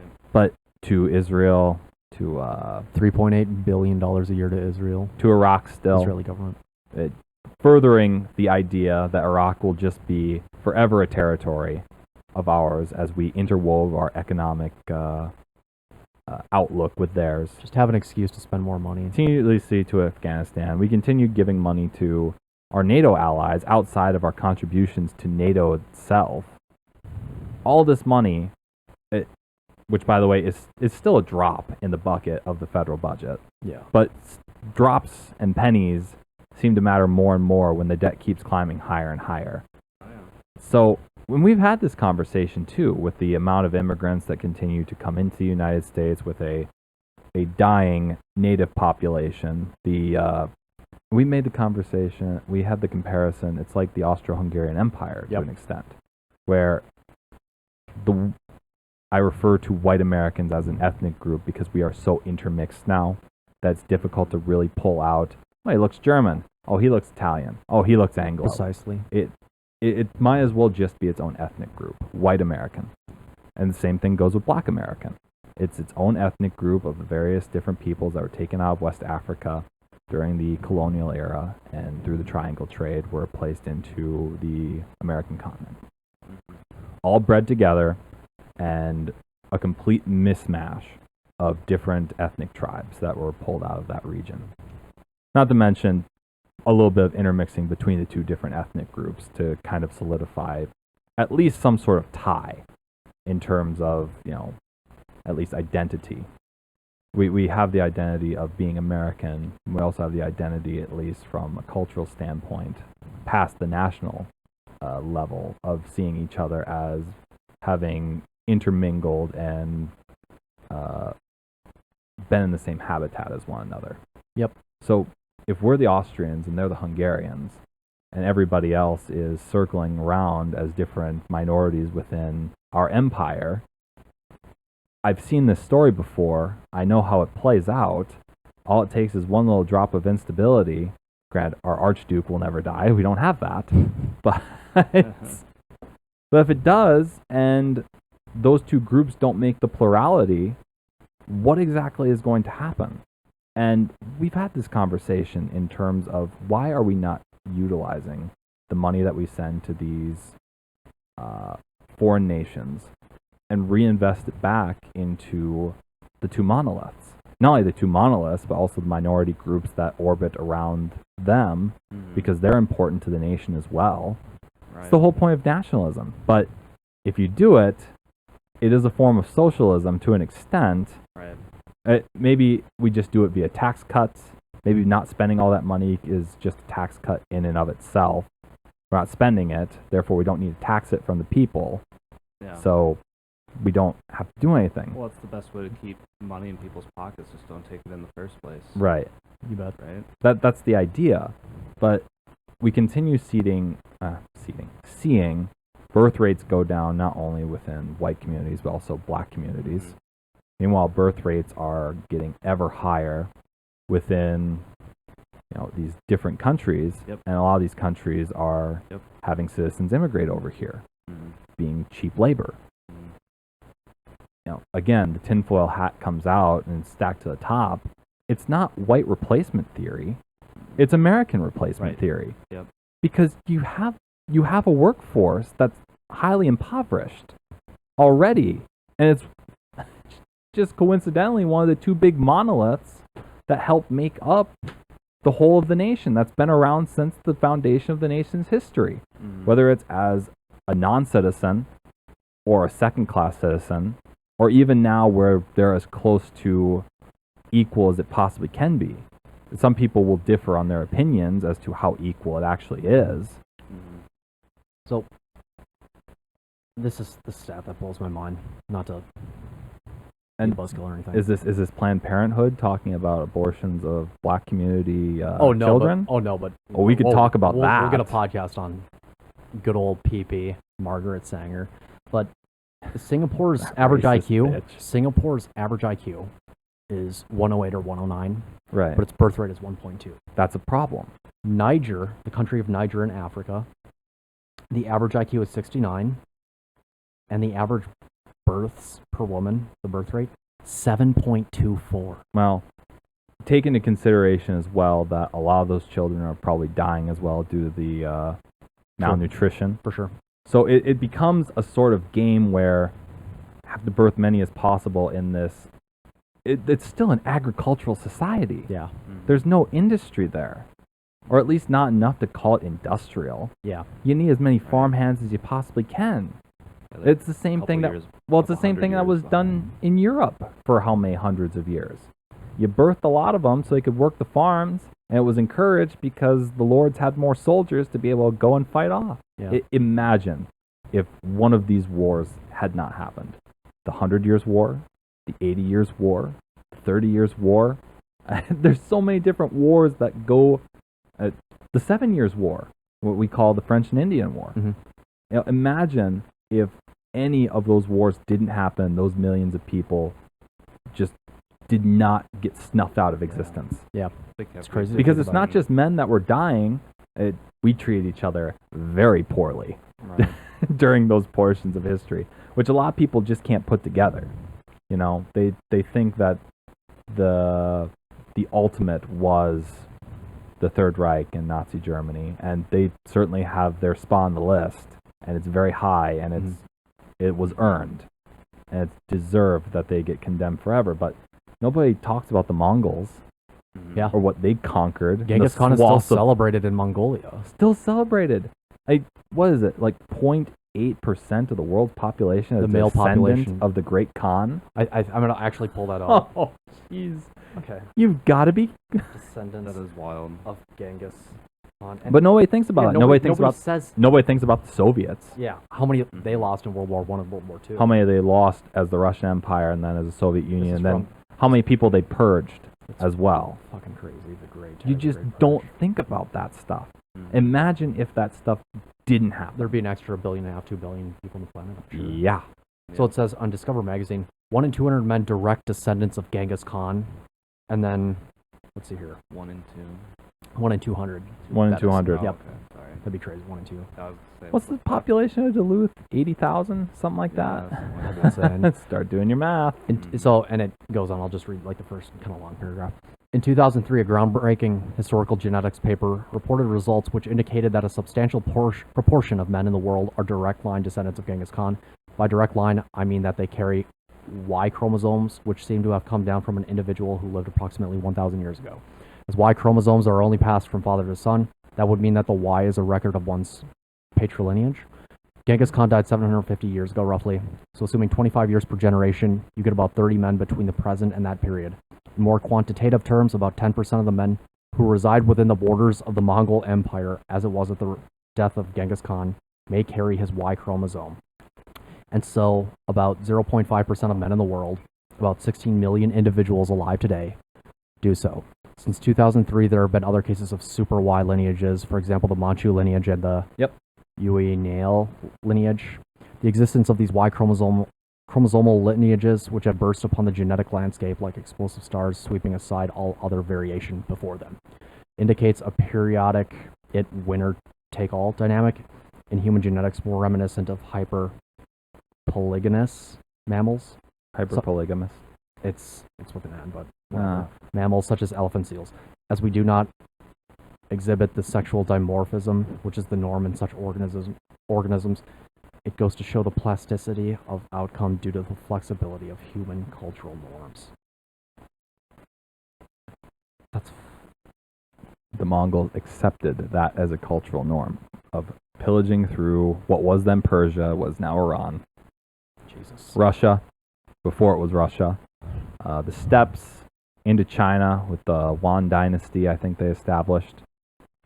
Just name the place. They were there. They would have. When you see the map, when the global map starts in Mongolia and it's all red, where the Khans conquered, especially Genghis, and then you start from the beginning and then you slow through the decades or the centuries, what have you, and then you see how large the Mongol Empire was. Yeah. That's nuts. And he's glorified. Oh, of course. Why wouldn't he be? He made Mongolia. Yeah. He made it. Kind of fucked up. I mean, when you look at history, it's typically just kind of one person leading the charge, getting everybody behind him. It's crazy to have that power. There's so few.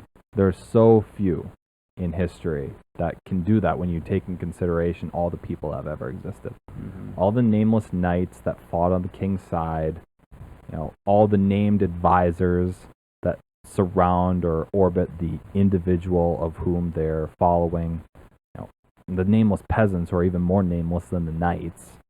It's insane. It's crazy to think about. And they were all turning to that one guy for direction. Yeah. But then when we get back to our conversation about why we're giving a ton of money to these different groups, and we realize that these people are still cultivating this idea of having more and more children because they're still living in a time of strife.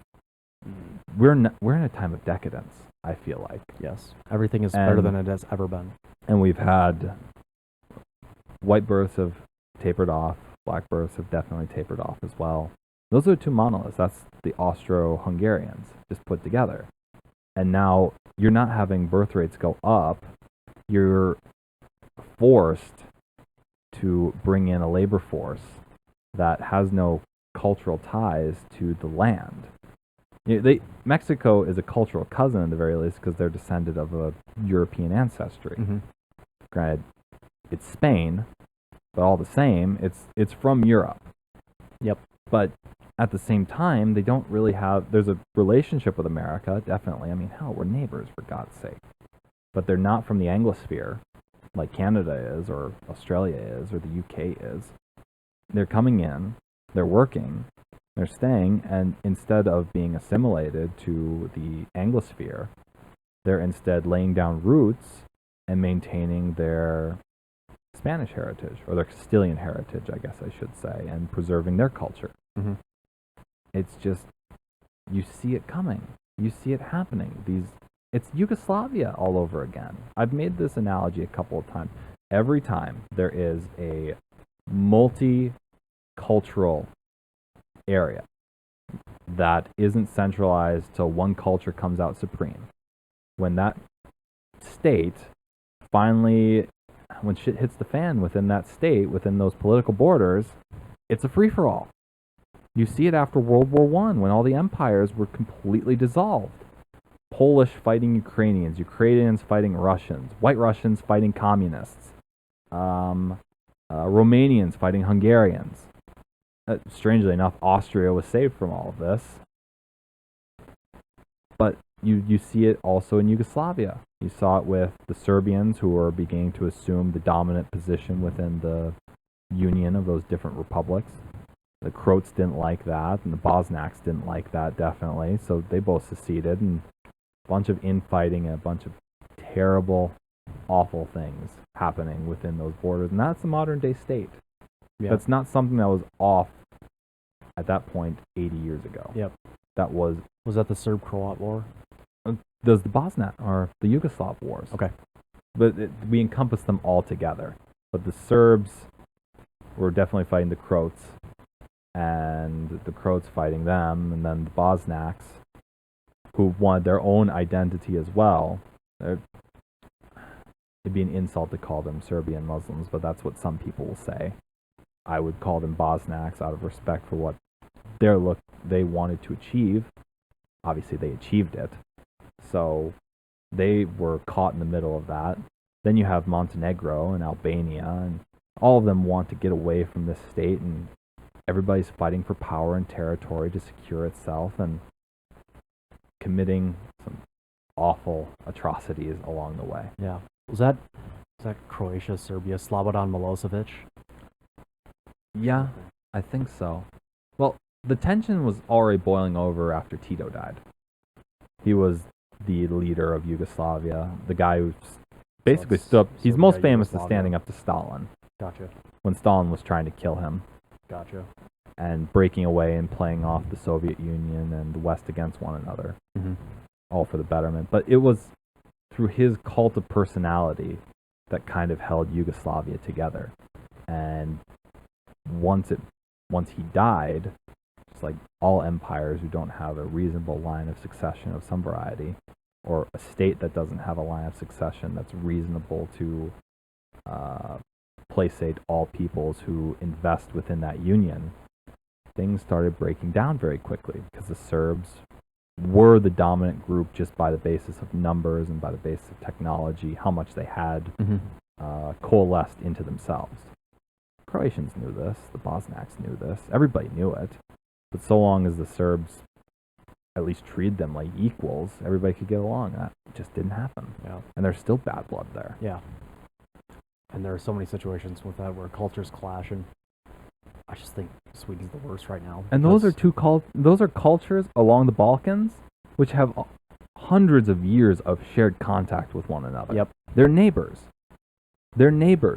And they fought that hard in a civil war. Now imagine cultures who have never been neighbors now having to intermingle.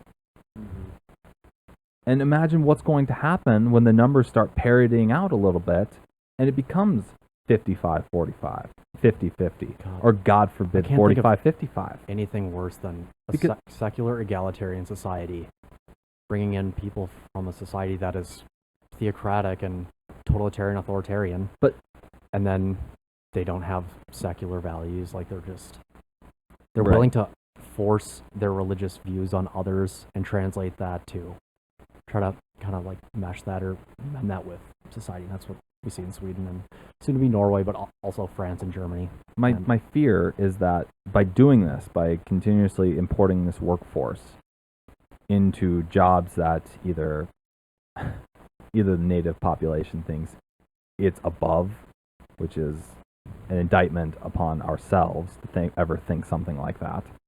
Somebody has to do those jobs. It doesn't matter who it is.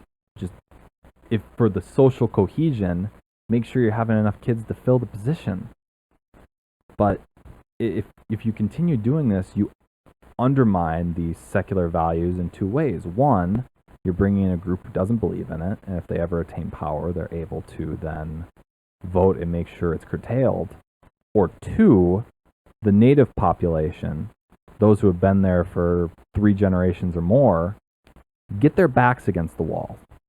And it never plays out well when there's this unified consciousness among a native populace that a back is against the wall. Yes.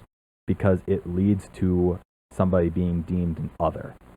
People think that immigrants are being labeled, or illegal immigrants are being labeled as the other right now.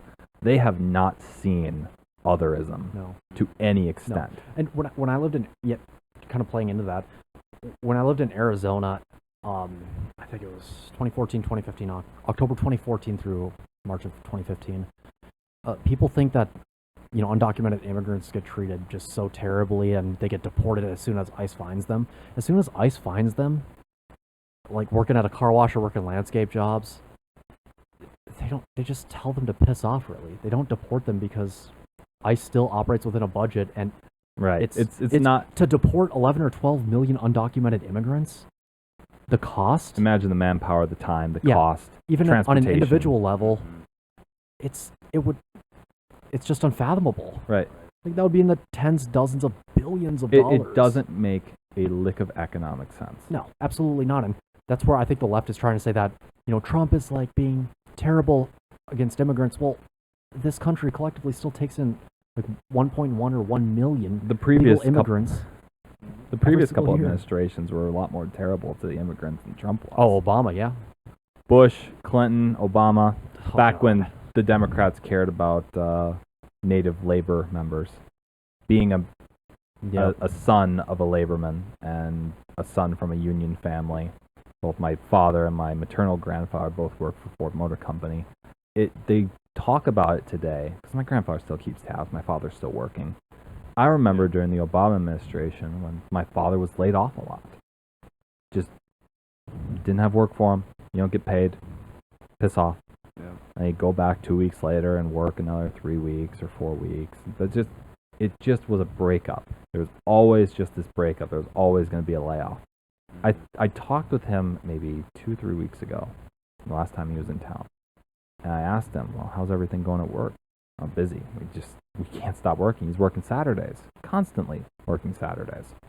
And I asked him, well, how's it, what was the words I used? Is the Trump economy better for you than what the Obama economy or the Bush economy was? Oh, yeah. Because he's getting laid off regularly during Bush as well. So it makes a massive difference when it's an individual who's not from this political intelligentsia, this old boys club, so to speak. Because even if Obama framed himself as a man of the people and going against the establishment with Hillary, he eventually became the establishment. I was going to say plenty of evidence that. Yeah. He went full establishment, not only on foreign policy, but also on policies that undermined just native workers. Oh, yeah. And again, I use the word native so much, people are going to think I'm talking about the Native Americans, but not the case. I refer to natives as being, again, those two ethnic groups that we might as well just refer to ourselves as, because I hate utilizing race as a word because that's a construct. Ethnicity is a reality. Mm-hmm. It's just a reality. Race is some sort of construct to group all the ethnicities together. It doesn't work. It just doesn't work. Unless you let it, I suppose. But white Americans, black Americans, those are the two ethnic groups that make up the monolith. Those are the plurality.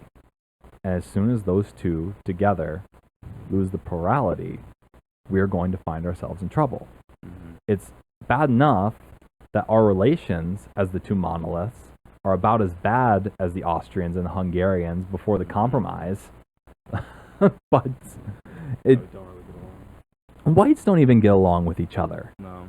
Mm-hmm. Nobody gets along with anybody anymore. Granted, I understand having different political views, but it goes back to the idea of our generation being so militaristic. There we go. That's a better word for it. In terms of enforcing its ideology. Yes. That now the most liberal concept in history, you are free to speak without any sort of consequence being imposed upon you. You can criticize those who are above you in the seat of power with impunity. Yep. Is now going to be questioned by a bunch of people and eroded on the basis that they don't like what some people are saying. Yep. That's fucking crazy. And they'll use terms of service on private platforms as a justification toward doing it. Yep. It's a dangerous idea. It shouldn't be peddled because eventually that gun, that more metaphorical gun or that metaphorical rope, whatever weapon you want to think of, is going to be turned on you the moment you fall out of orthodoxy. Exactly. Yeah. It's the faith. Mm-hmm. It's pearl clutching, and it's a religious dogma to an extent. Yep. No doubt. From the people who claim to be the most atheistic of us. Right. I always find that funny. Come on. Yeah, they kneel before government. I mean, I don't see how it's much different than a religion. Statism is the biggest and most widely Oh, yeah, held you religion. want somebody to impose your will on other people. Mm-hmm. Do humans need a god? Just a thought. Just a question. Whether it's a mythical man in the sky, or Mother Earth, or a pantheon, whatever the hell it is. Do they need a god? There needs to be a hierarchy of some sort. Right. There needs to be some sort of top-down leadership, because nothing happens without any sort of order. Everything's just chaos. Right. That's the whole reason why I have government in the first place. Cernovich, I think, put it best and said that without government, what's going to stop Genghis from riding in, killing your sons, taking your daughters, and then making you watch? Yeah. For sure. What stops it? Right. It's a necessary evil to centralize at least a little bit of authority in something, whether it's, you know... Well, and a lot of authority would be centralized in terms of, like, private law, private property, and everything, and a lot of libertarians want to say that it would be so much different if, you know, everything was privatized, but with a privatized court system, privatized road system, so many things would resemble, well, obviously, the worst parts and the shittiness of government. What happens if one particular group, with the interstate highway system, for example, what happens if Texas decides to follow the European system and drives on the left side, while Oklahoma is driving, as we know it now, on the right side? Yeah. What the fuck? Depends on how ingrained the right side of the road is, though. Yeah. I People think nowadays it's a pretty good deterrent for roundabouts versus four-way stops. Yeah. If you came from an area which you never encountered, first time a roundabout was in Monticello, what the God. fuck? What was going on? Yeah, confusion. Europeans are so good at driving in roundabouts, even those big ass 4 or 5 lane ones where it's in France or Germany, from the inside all the way out. You're fucking like all over, and it's perfect, and there aren't many accidents and whatnot. But even just on a simple small roundabout where the diameter of the center, whatever, like where they usually have a garden or whatever, right, is like 10, 15, maybe 20 feet. Some fucking people just don't understand. Like when they first got implemented in Buffalo, Monticello, and Wright County, because they're safer than 4-way stops if you know what the fuck you're doing. And how do you? I think it's a testament to how stupid collectively the populace is when driving here, or Americans are when driving, because it's a fucking roundabout. It's not rocket science. Well, You're we didn't have out a Sudoku puzzle or something. Like you just. Right. If there's nobody in the roundabout, you look and you can drive. Yep. Well, we weren't taught it. That's the thing. Yeah. Granted, youth, we were a lot easier to be able to teach because at that point we're not ingrained in anything. Yeah. But it still wasn't taught by the time that it was built for us. Yeah. Once the time of my youngest sister came about, she was hitting that thing like a pro. It took me a couple of times before I went, okay, all right, just keep it at this angle, going round and round. And it seems so fucking simple, right? Just turn the wheel a little bit, keep it at a particular angle, stay on a particular lane, and get the fuck out when it's time to get out. God. I remember a couple of times going about, and I was like, I have to go about one time. Oh, I fucked it up. I didn't have the confidence. You don't have confidence in doing something until you actually do it. Yeah. But then you see the elderly population who never had to do it before, and Jesus Christ. who's admittedly, your motor functions decay as you grow older. Once you get into a certain point. Yeah. Once you get people, and we already bag upon the elderly a little bit here and there, but goddamn boomers being the biggest meme of them all and how we do that, but okay boomer. People trying to make that into hate speech are so fucking annoying. They're trying to make Boogaloo into hate speech. I know, but to finish the point, when they don't have the mental faculties and they have 60 years of experience driving on the road the same way, and then they get this fucking circular shit thrown in their face, what do you expect they're gonna do? Especially when most of them are stuck in their ways. They'll typically say, this isn't how I've always done it. Right. Things like that. We're not good at adapting to anything. Yeah. anything that's new, it's like, what the fuck is this shit? Why? Right. Any sort of change is never good. It's so funny because we're in an age of constant change. There's still constant technological evolution. It's I think we're going way towards more the singularity. Okay with things changing than just people 20 years older than us. Right. They want things to really be the same way. We're really on the edge of, these two generations. We're right in the middle of, right. Well, that's people what that are into the technology, like you're saying, but we also can remember what it's like without it. Mm-hmm. I feel like Gen X has become the forgotten generation. Yeah, between us. And but because millennials are relating themselves between the boomers and the zoomers, but we forget that our parents aren't exactly boomers, or at least not all of our parents are boomers at the very least. There's always a subjectivity as to how to describe the generations, but there is a distinct gap between who the baby boomers are and who Gen X is, and Gen X has really just been forgotten. So there's hope at the very least that they can just hold on to power a little bit longer before our generation comes in, gives us a little bit of time to just mellow the fuck out. Again, just going back to the free speech, just the perfect blueprint for a free society. Anybody, now of course privately you can enforce your own rules, but publicly especially, and even to, I guess, advise private companies to go the free speech route and say, you know what, let people say what they want as long as they're not threatening anybody credibly, they're not threatening violence or anything, they're peaceful, respectful, whatever. You're not being an asshole. Exactly. You're just not. Don't asshole go in the sense of go up to a transgendered individual and go tranny. Yeah. Just don't do that.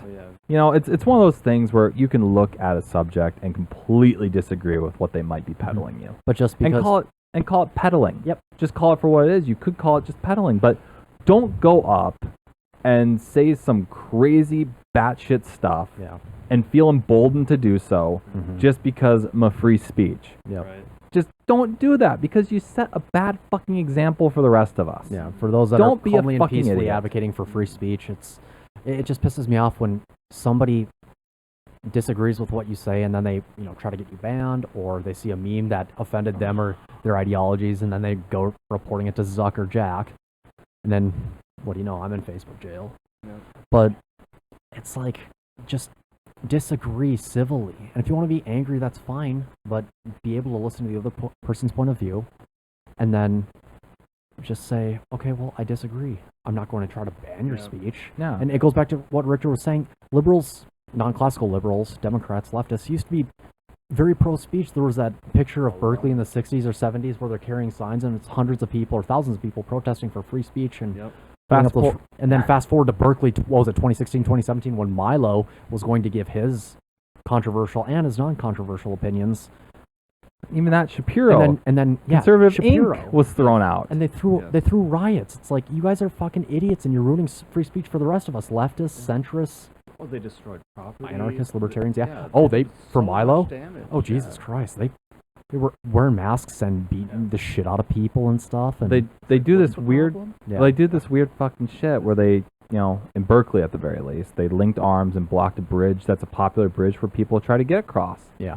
Like, I understand wanting to inconvenience people, but you gotta be ready to know that if you inconvenience the wrong person at any time, those chivalric laws that we've put in place as a society, like we have a legal code that says don't assault people. Yep. Right? But we have a cultural code that says really don't hit women. Yep. It's almost understandable if you hit a man over something, like an argument, if it breaks out into a fight. But don't hit women. Yep. So, just making that point, back off of it, and go back to the incident at face value. If somebody is being blocked off by a man, woman, whatever, say, for example, it's like a 6'4", 270-pound lineman for the Golden Bears, and this 5 foot nothing, 100 pounds if wet, basic bitch is trying to screech in his face. You've got to know a bit better, because without these things in place, you do not exist. Yeah. That's if feminists really wanted equal rights in that situation without those kind of cultural norms and even guidelines, that, even if it was a man 100 Yeah. pounds soaking Yeah. wet, if they really but we'd wanted, have a real different perception if they if wanted it was a equal man. rights, if they wanted equal rights, they would have to take equal lefts. What was the saying? No, as equal. the saying goes. What was the saying? Equal rights, equal fights. Something like That's that. another one. You gotta be Yeah. careful. It goes back, and again, I'm not advocating for violence against anybody. I'm not. But you gotta know, sometimes that thing's gonna pop justified. off if you really mess with the wrong person. Yeah, Like standing in the middle of a fucking freeway. right. If we're gonna localize it a bit to Minnesota and Minneapolis in particular, Yeah. if you're gonna try to inconvenience people EMTs, paramedics, onto a and stuff. free, well, I think they might have moved for the EMTs, like But if it's big rational enough, if it's big people. enough on the highway, I saw this really kind of grainy, small thumbnail image or whatever of the traffic on 94 when they blocked that fucking highway. Oh my god! And a few people at the front, because it was for the Black Lives Matter or whatever Yeah. thing. A few people at the front were African American or black individuals who got out and were like, "You need to get the fuck out of Yeah. the road." Get the fuck out of here. I have a family to go home to. What the fuck are you doing? Yeah. So I get the importance for a protest and what it means to inconvenience people because it can draw attention. But if it comes off poorly or you piss off the wrong person while doing it, Yep. it's the same rules that might be had with a pro-life movement. If they go out or Westboro Baptist Church, these things that are very distinctly related to the right, whether it's mainstream or alt-right, Mhm. so to speak. If it's related and you piss off the wrong person on the left, fists might get thrown. Yep. And they'd be in the wrong for throwing the fists, but at least in the wrong for throwing the fists by a legal code Yeah. standard at the very least. But you got to know you're pissing this person off. You keep poking the bear. How I was viewing it, it's like if you're poking something over and over again, then you all of a sudden get What's gonna happen? shoved back. What do you think is You going to brought up happen? The shove is the problem rather than you're the one starting everything. Exactly. Yeah, Initiating. exactly. If you're the initiate and you constantly are just ragging on this person, and there's 3 or 4 of you, or more of you than there are of them, but they are bigger, that person might be inclined to do something. Goes back to the LA riots. See, when the LA riots happened, they didn't just really protest at the precinct like they don't do in many cities. They just kind of wasn't- riot like it- Ferguson. Ferguson. They just burned and looted businesses, and then, they tried looting the Koreans, and they did for a certain extended period of time. But then the Koreans said, "Fuck no, we're getting guns." Yeah. Then there are those images and that video footage of Koreans. They have like kind of those white bandanas on or whatever, those shirts, and they're on the top and they're staked out with It was a militia long group. rifles and Yeah. assault rifles. Time and, to go, boys. And then guess what? They didn't get looted. Let's not go over there anymore. Yeah. And Ferguson was crazy too because they were pissed over the Mike Brown shooting, which hands up, don't shoot. That was a bullshit narrative that got disproven by the forensics of it, public and private. They just burned down 23 or 24 fucking businesses, looted, rioted, and like in Baltimore after the Freddie Gray thing. It's like, Yeah. why don't you go protest at the police precinct peacefully or get really angry and pissed off there instead of Yeah. Storm burning and looting your own fucking neighborhoods? storm the institution that was responsible for this supposed Exactly. injustice. That's to blame. It's it's I'm- so I'm fucked sure- up. I'm like, what are you My guys doing? I can't believe that happened. I'm gonna shoot my neighbor now. Shoot my neighbor, burn my own stuff.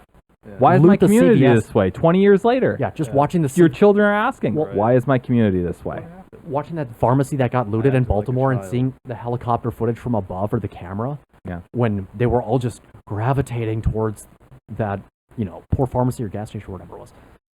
And it's like, okay, well, if you're looting those fucking neighborhoods, what business owner, what small business owner, or some franchise chain or, whatever, Who would want to manager invest is in going that to say, area? you know what, that's a fantastic area. You guys just burned and looted Low your own crime, no fucking chance of robbery. businesses Yeah. and neighborhoods and buildings when you could have been peacefully protesting at the police precinct. So I'm going to start a business there, and I'm going to tell everybody about Right. how wonderful it These is. people are great. I don't see any sort of risks. Yeah, there goes 5-10 years of anything opening up in, Yeah. in those cities. Economic growth. Even with subsidies, like nobody would want to, like tax breaks, nobody would want to fucking open up a business. It's there. such a massive risk. It's such a major risk. Like, what are people talking about saying? Who would want to open up a Burger King on the west side of Chicago? Right. And be open, till 9 or 10 or maybe even 11. Oh, I'm sure something's still there, and I'm sure they've taken a loss more than once or twice. Yeah. It becomes it is our problem as Americans, while simultaneously not being our problem and being told that it's not our problem, which is a bullshit narrative. If it's happening within the nation, it is our problem. We have to figure out how to solve this shit. Right. But it's like that article that came out, or a bunch of those Twitter pundits came out saying that the climate change people were trying to find solutions for it. It's too white, so I walked away. Yeah, I remember that article. Motherfuckers! It's so stupid. What the fuck are you talking about? If they're figuring it out, regardless of skin color, if they can fucking figure it out and do it, what the fuck's the problem? You asked when we were talking about that just before you made that climate change point, that stupid fucking article, headline anyways.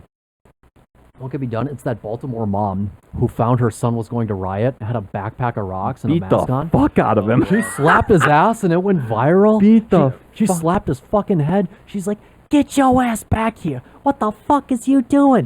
What the fuck is? What are you doing?" And then he's like shamed on camera because he knows it's gonna go viral on the fucking internet. Got put on TV. Got put on TV without his face. He's forever known. Yeah, she speed walks as he's walking back towards their place, away from all the rioting and stuff, and she's trying to catch up to him and slap him up alongside the fucking head. He's forever known as the kid that his mom beat the fuck out of because he was trying to go out for a riot. Forever. He had a backpack of rocks, and you could do some damage, dude. Well, you fucking see these videos. I think I shared one of some girl bricking a boy in the back of the head, and the teacher. Oh, I did. Yeah. The teacher says, "Security. She has a brick." If this was 20 years ago, that teacher, before the brick would have been put to the back of that kid's head, would have grabbed the brick at the very least and prevented that from happening. Oh yeah, because he could have easily seen it coming. Oh, yeah. But there'd be so you can't many be groups. physical with students. You can't put your hands on. Yep. Yeah. He would have lost his job from saving a kid from being. Listen, you can't fucking hit him. I understand that. And there's always going to be a conversation as to what the lines are when you are doling punishment to an adolescent. Yeah. There's always going to be that discussion. Yep. Couldn't you restrain them? I mean, I would think you could put your hands on them and keep them from physically harming somebody else. Listen, do you literally have to just sit there and watch? I was never hit, but pain was a hell of a tool. I got my ear pulled a little bit a couple of times, and my hair on the back of the nape of my head pulled if I was out of line. Yep. Never did my father hit me. Never did my mother hit me.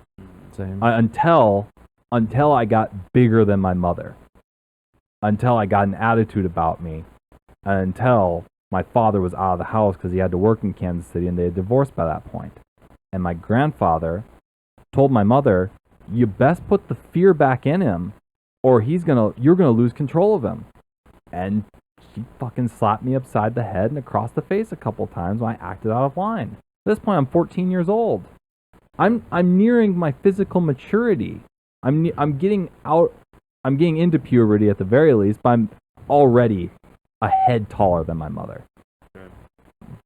What the fuck would she do if I actually fucking snapped? It's crazy that their parents. What would she do? Yeah. She needed to do that. So there's always going to be that line that we have. That's always going to be a discussion. Yeah. It's unavoidable. Mm-hmm. It always just come from the parents, from in the home. Now, granted, if my child is younger, I'll just take all their shit. Sure. Oh yeah, take your phone, Xbox. No, that'll do the trick. No, that's not yours. It's mine. I gave it to you. Yeah. Now, if they got a job at they're 16 and they actually bought some shit, I can't take that from them. Yep. Sure. I couldn't do it. But if you provided for them, right? Yeah. You can take it away, and if they're addicted to it, well, they're gonna shape up pretty fucking quickly. Exactly. That's how parenting has to evolve. You can't just. There's this opposite side of the totem pole when it comes to parenting, where it's that traditionalism in some sense and having good discipline. Not necessarily physically a lot of times, but on the other side of the totem pole is these hippie parents who are like, yeah, we just want our kids to run wild. Be a friend. Be a friend. You don't want to have a stern voice with them or anything. Being your child's friend is not your No, purpose. you're the custodian of that parent or that child. Shape your fucking child up so that somebody else does not have to. Exactly. Yeah, it takes a lot longer for the kid to learn at that rate. We do not want your child to be our problem. Mm-hmm. And it takes two. At least in my opinion, it takes two. I grew up initially in a household of two. Then it was separated between houses. Back together two for separation again. And now, I don't really live with the old man. He lives down in Missouri, for God's sake. But my mother lives with her husband, and he helped raise my other sister. It's stability.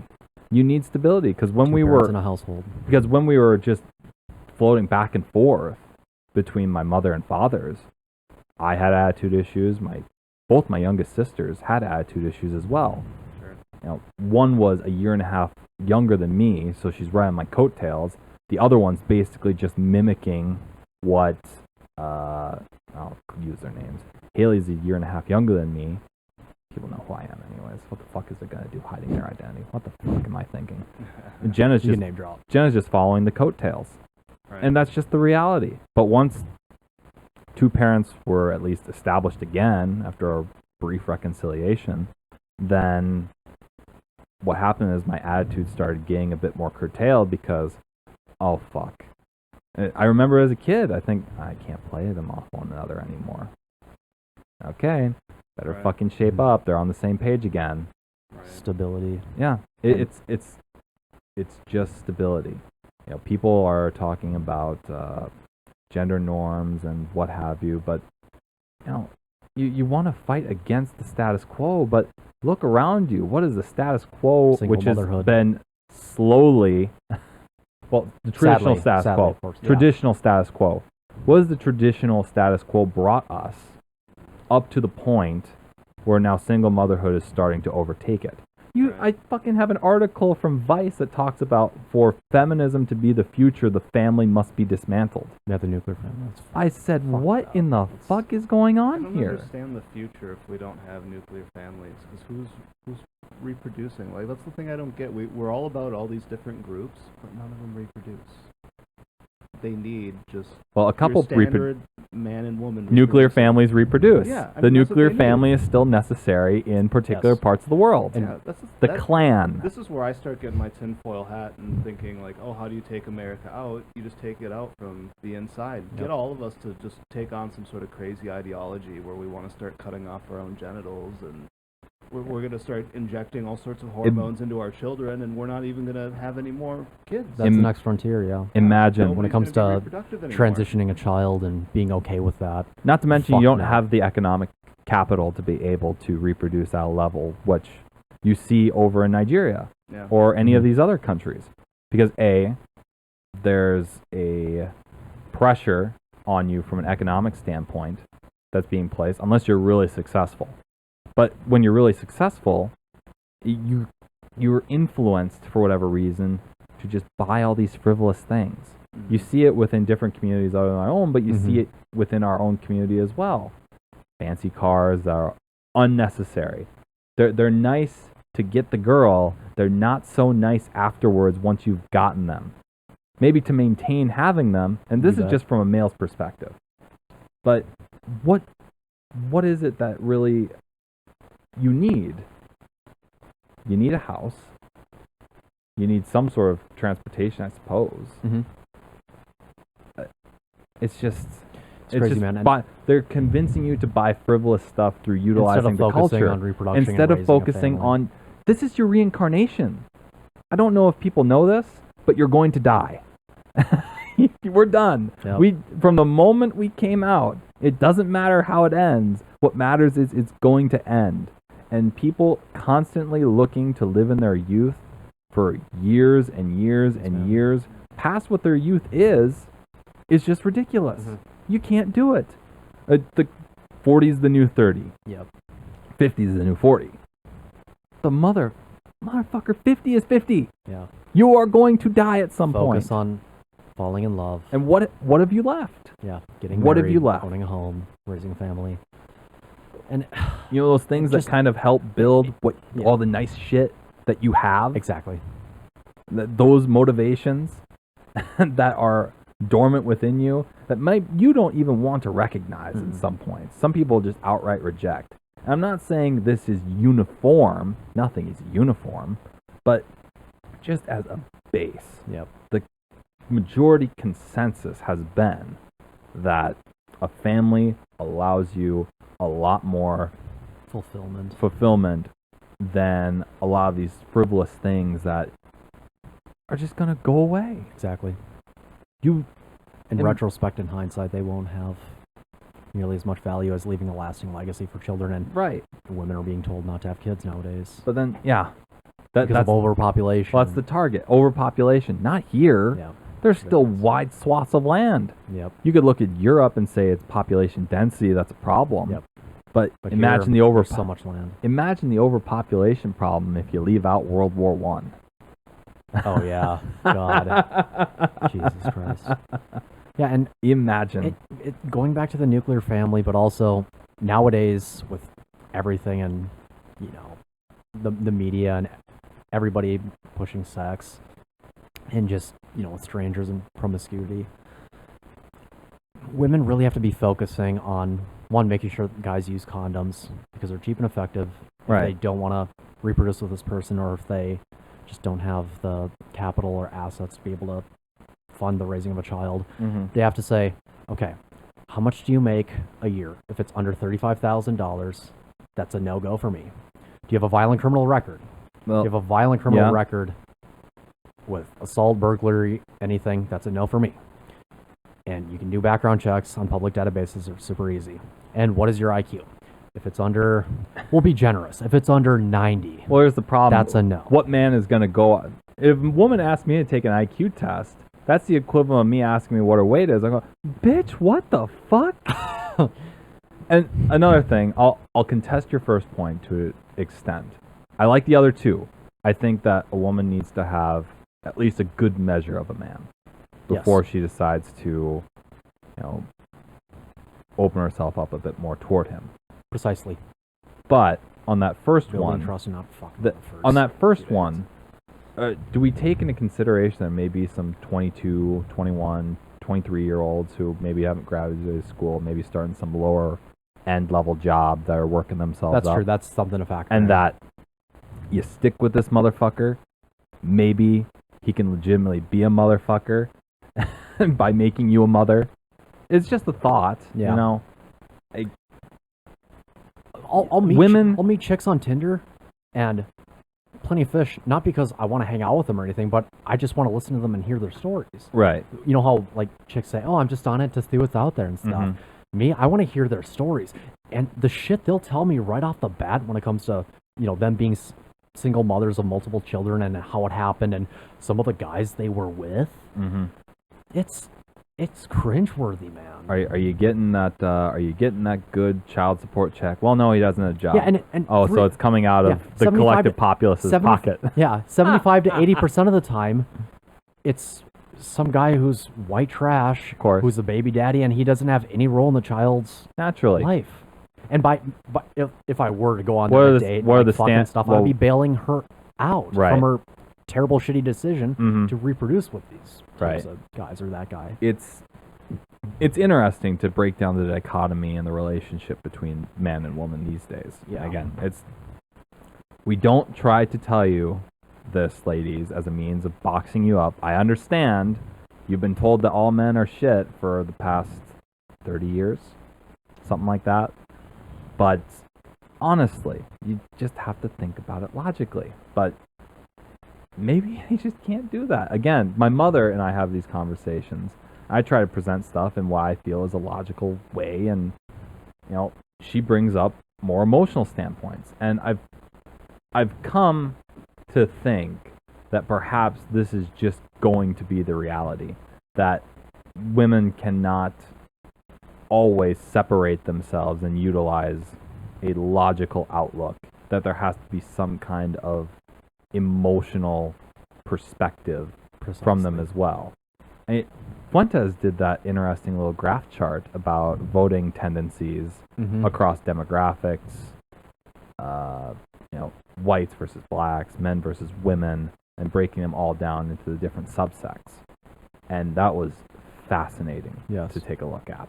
Definitely. So We will do an entire podcast probably on Planned Parenthood, like we talked about earlier. Oh, Margaret God. Sanger and that awesome the fucking history of that, Oh, yeah. fantastic. And between that, like abortion, Planned Parenthood, eugenics, and then single motherhood and how it all ties together. Yeah. I think that'll be our longest podcast, even though this one broke the record. Yeah. Has this broken the record? We're over 2 hours. for sure. Yeah, dude. We're over 2 hours. Oh. 30 minutes. Jesus Christ. Well, have we covered circularly, just to round it all up? Who Coronavirus. flew into cultural relativism?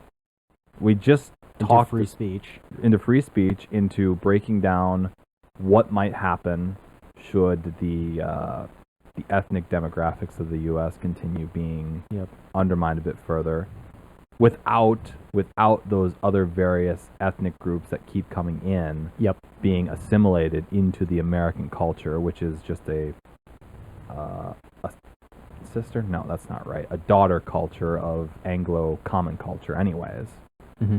You know, a lot of shit to break down on that stuff. Yeah. And I feel like even talking about it for like the 20, 30 minutes that we might have given each topic, we haven't really scratched the surface on any of this stuff. No. You know, we could go No. into any one of those 4 or all the other various babbles that we went on about, and if we really were focused, we could put something out there that was like 90 minutes on each particular topic. Yeah, dude. There's a lot going on in the world, I guess, is the message with that. And Yep. you know, people, I enjoy seeing people's consciousness spike up a little bit, because it allows for me to see what they're going to do and what they're going to say as they get more involved with the issues. Because we've been seemingly coasting since Reagan. It seems like we've coasted since Reagan to an extent. Voting population, or voting turnout, I should say, is Mhm. down. People continuously just not raise a fit as bill after bill after bill gets passed, and the debt gets higher and higher and higher. And this Keynesian economics outlook is very likely going to fuck us in the end. Yeah. Mm-hmm. Broken window fallacy. It's just one of those things, and oh God, we could go on this too forever. Keynesian economics versus what is reality, and Yeah. the reality is, if I were to do something Keynesian, Yeah. I would be thrown in jail. Right. Yep. But where I broke the record, I'm satisfied with that. Yeah, Cool, that's a man. good one. Awesome. Covered the whole world and United States a little bit as well. Ryan, Let's do you just wanna hope the close it out? world. Let's just hope the snowball doesn't get too big with Corona by the time that we actually get back to recording another one. Hey, people got to get woke. They got to get red pilled. First 25, 30 no. minutes was Well, flu. If they just listen to this, they'll this know ain't what to do. this ain't the red pill. This is the black pill. Yeah. I would This is the recommend black pill people look indeed. up a particular individual. I've showed him to you, Mm-hmm. Mr. Medicare.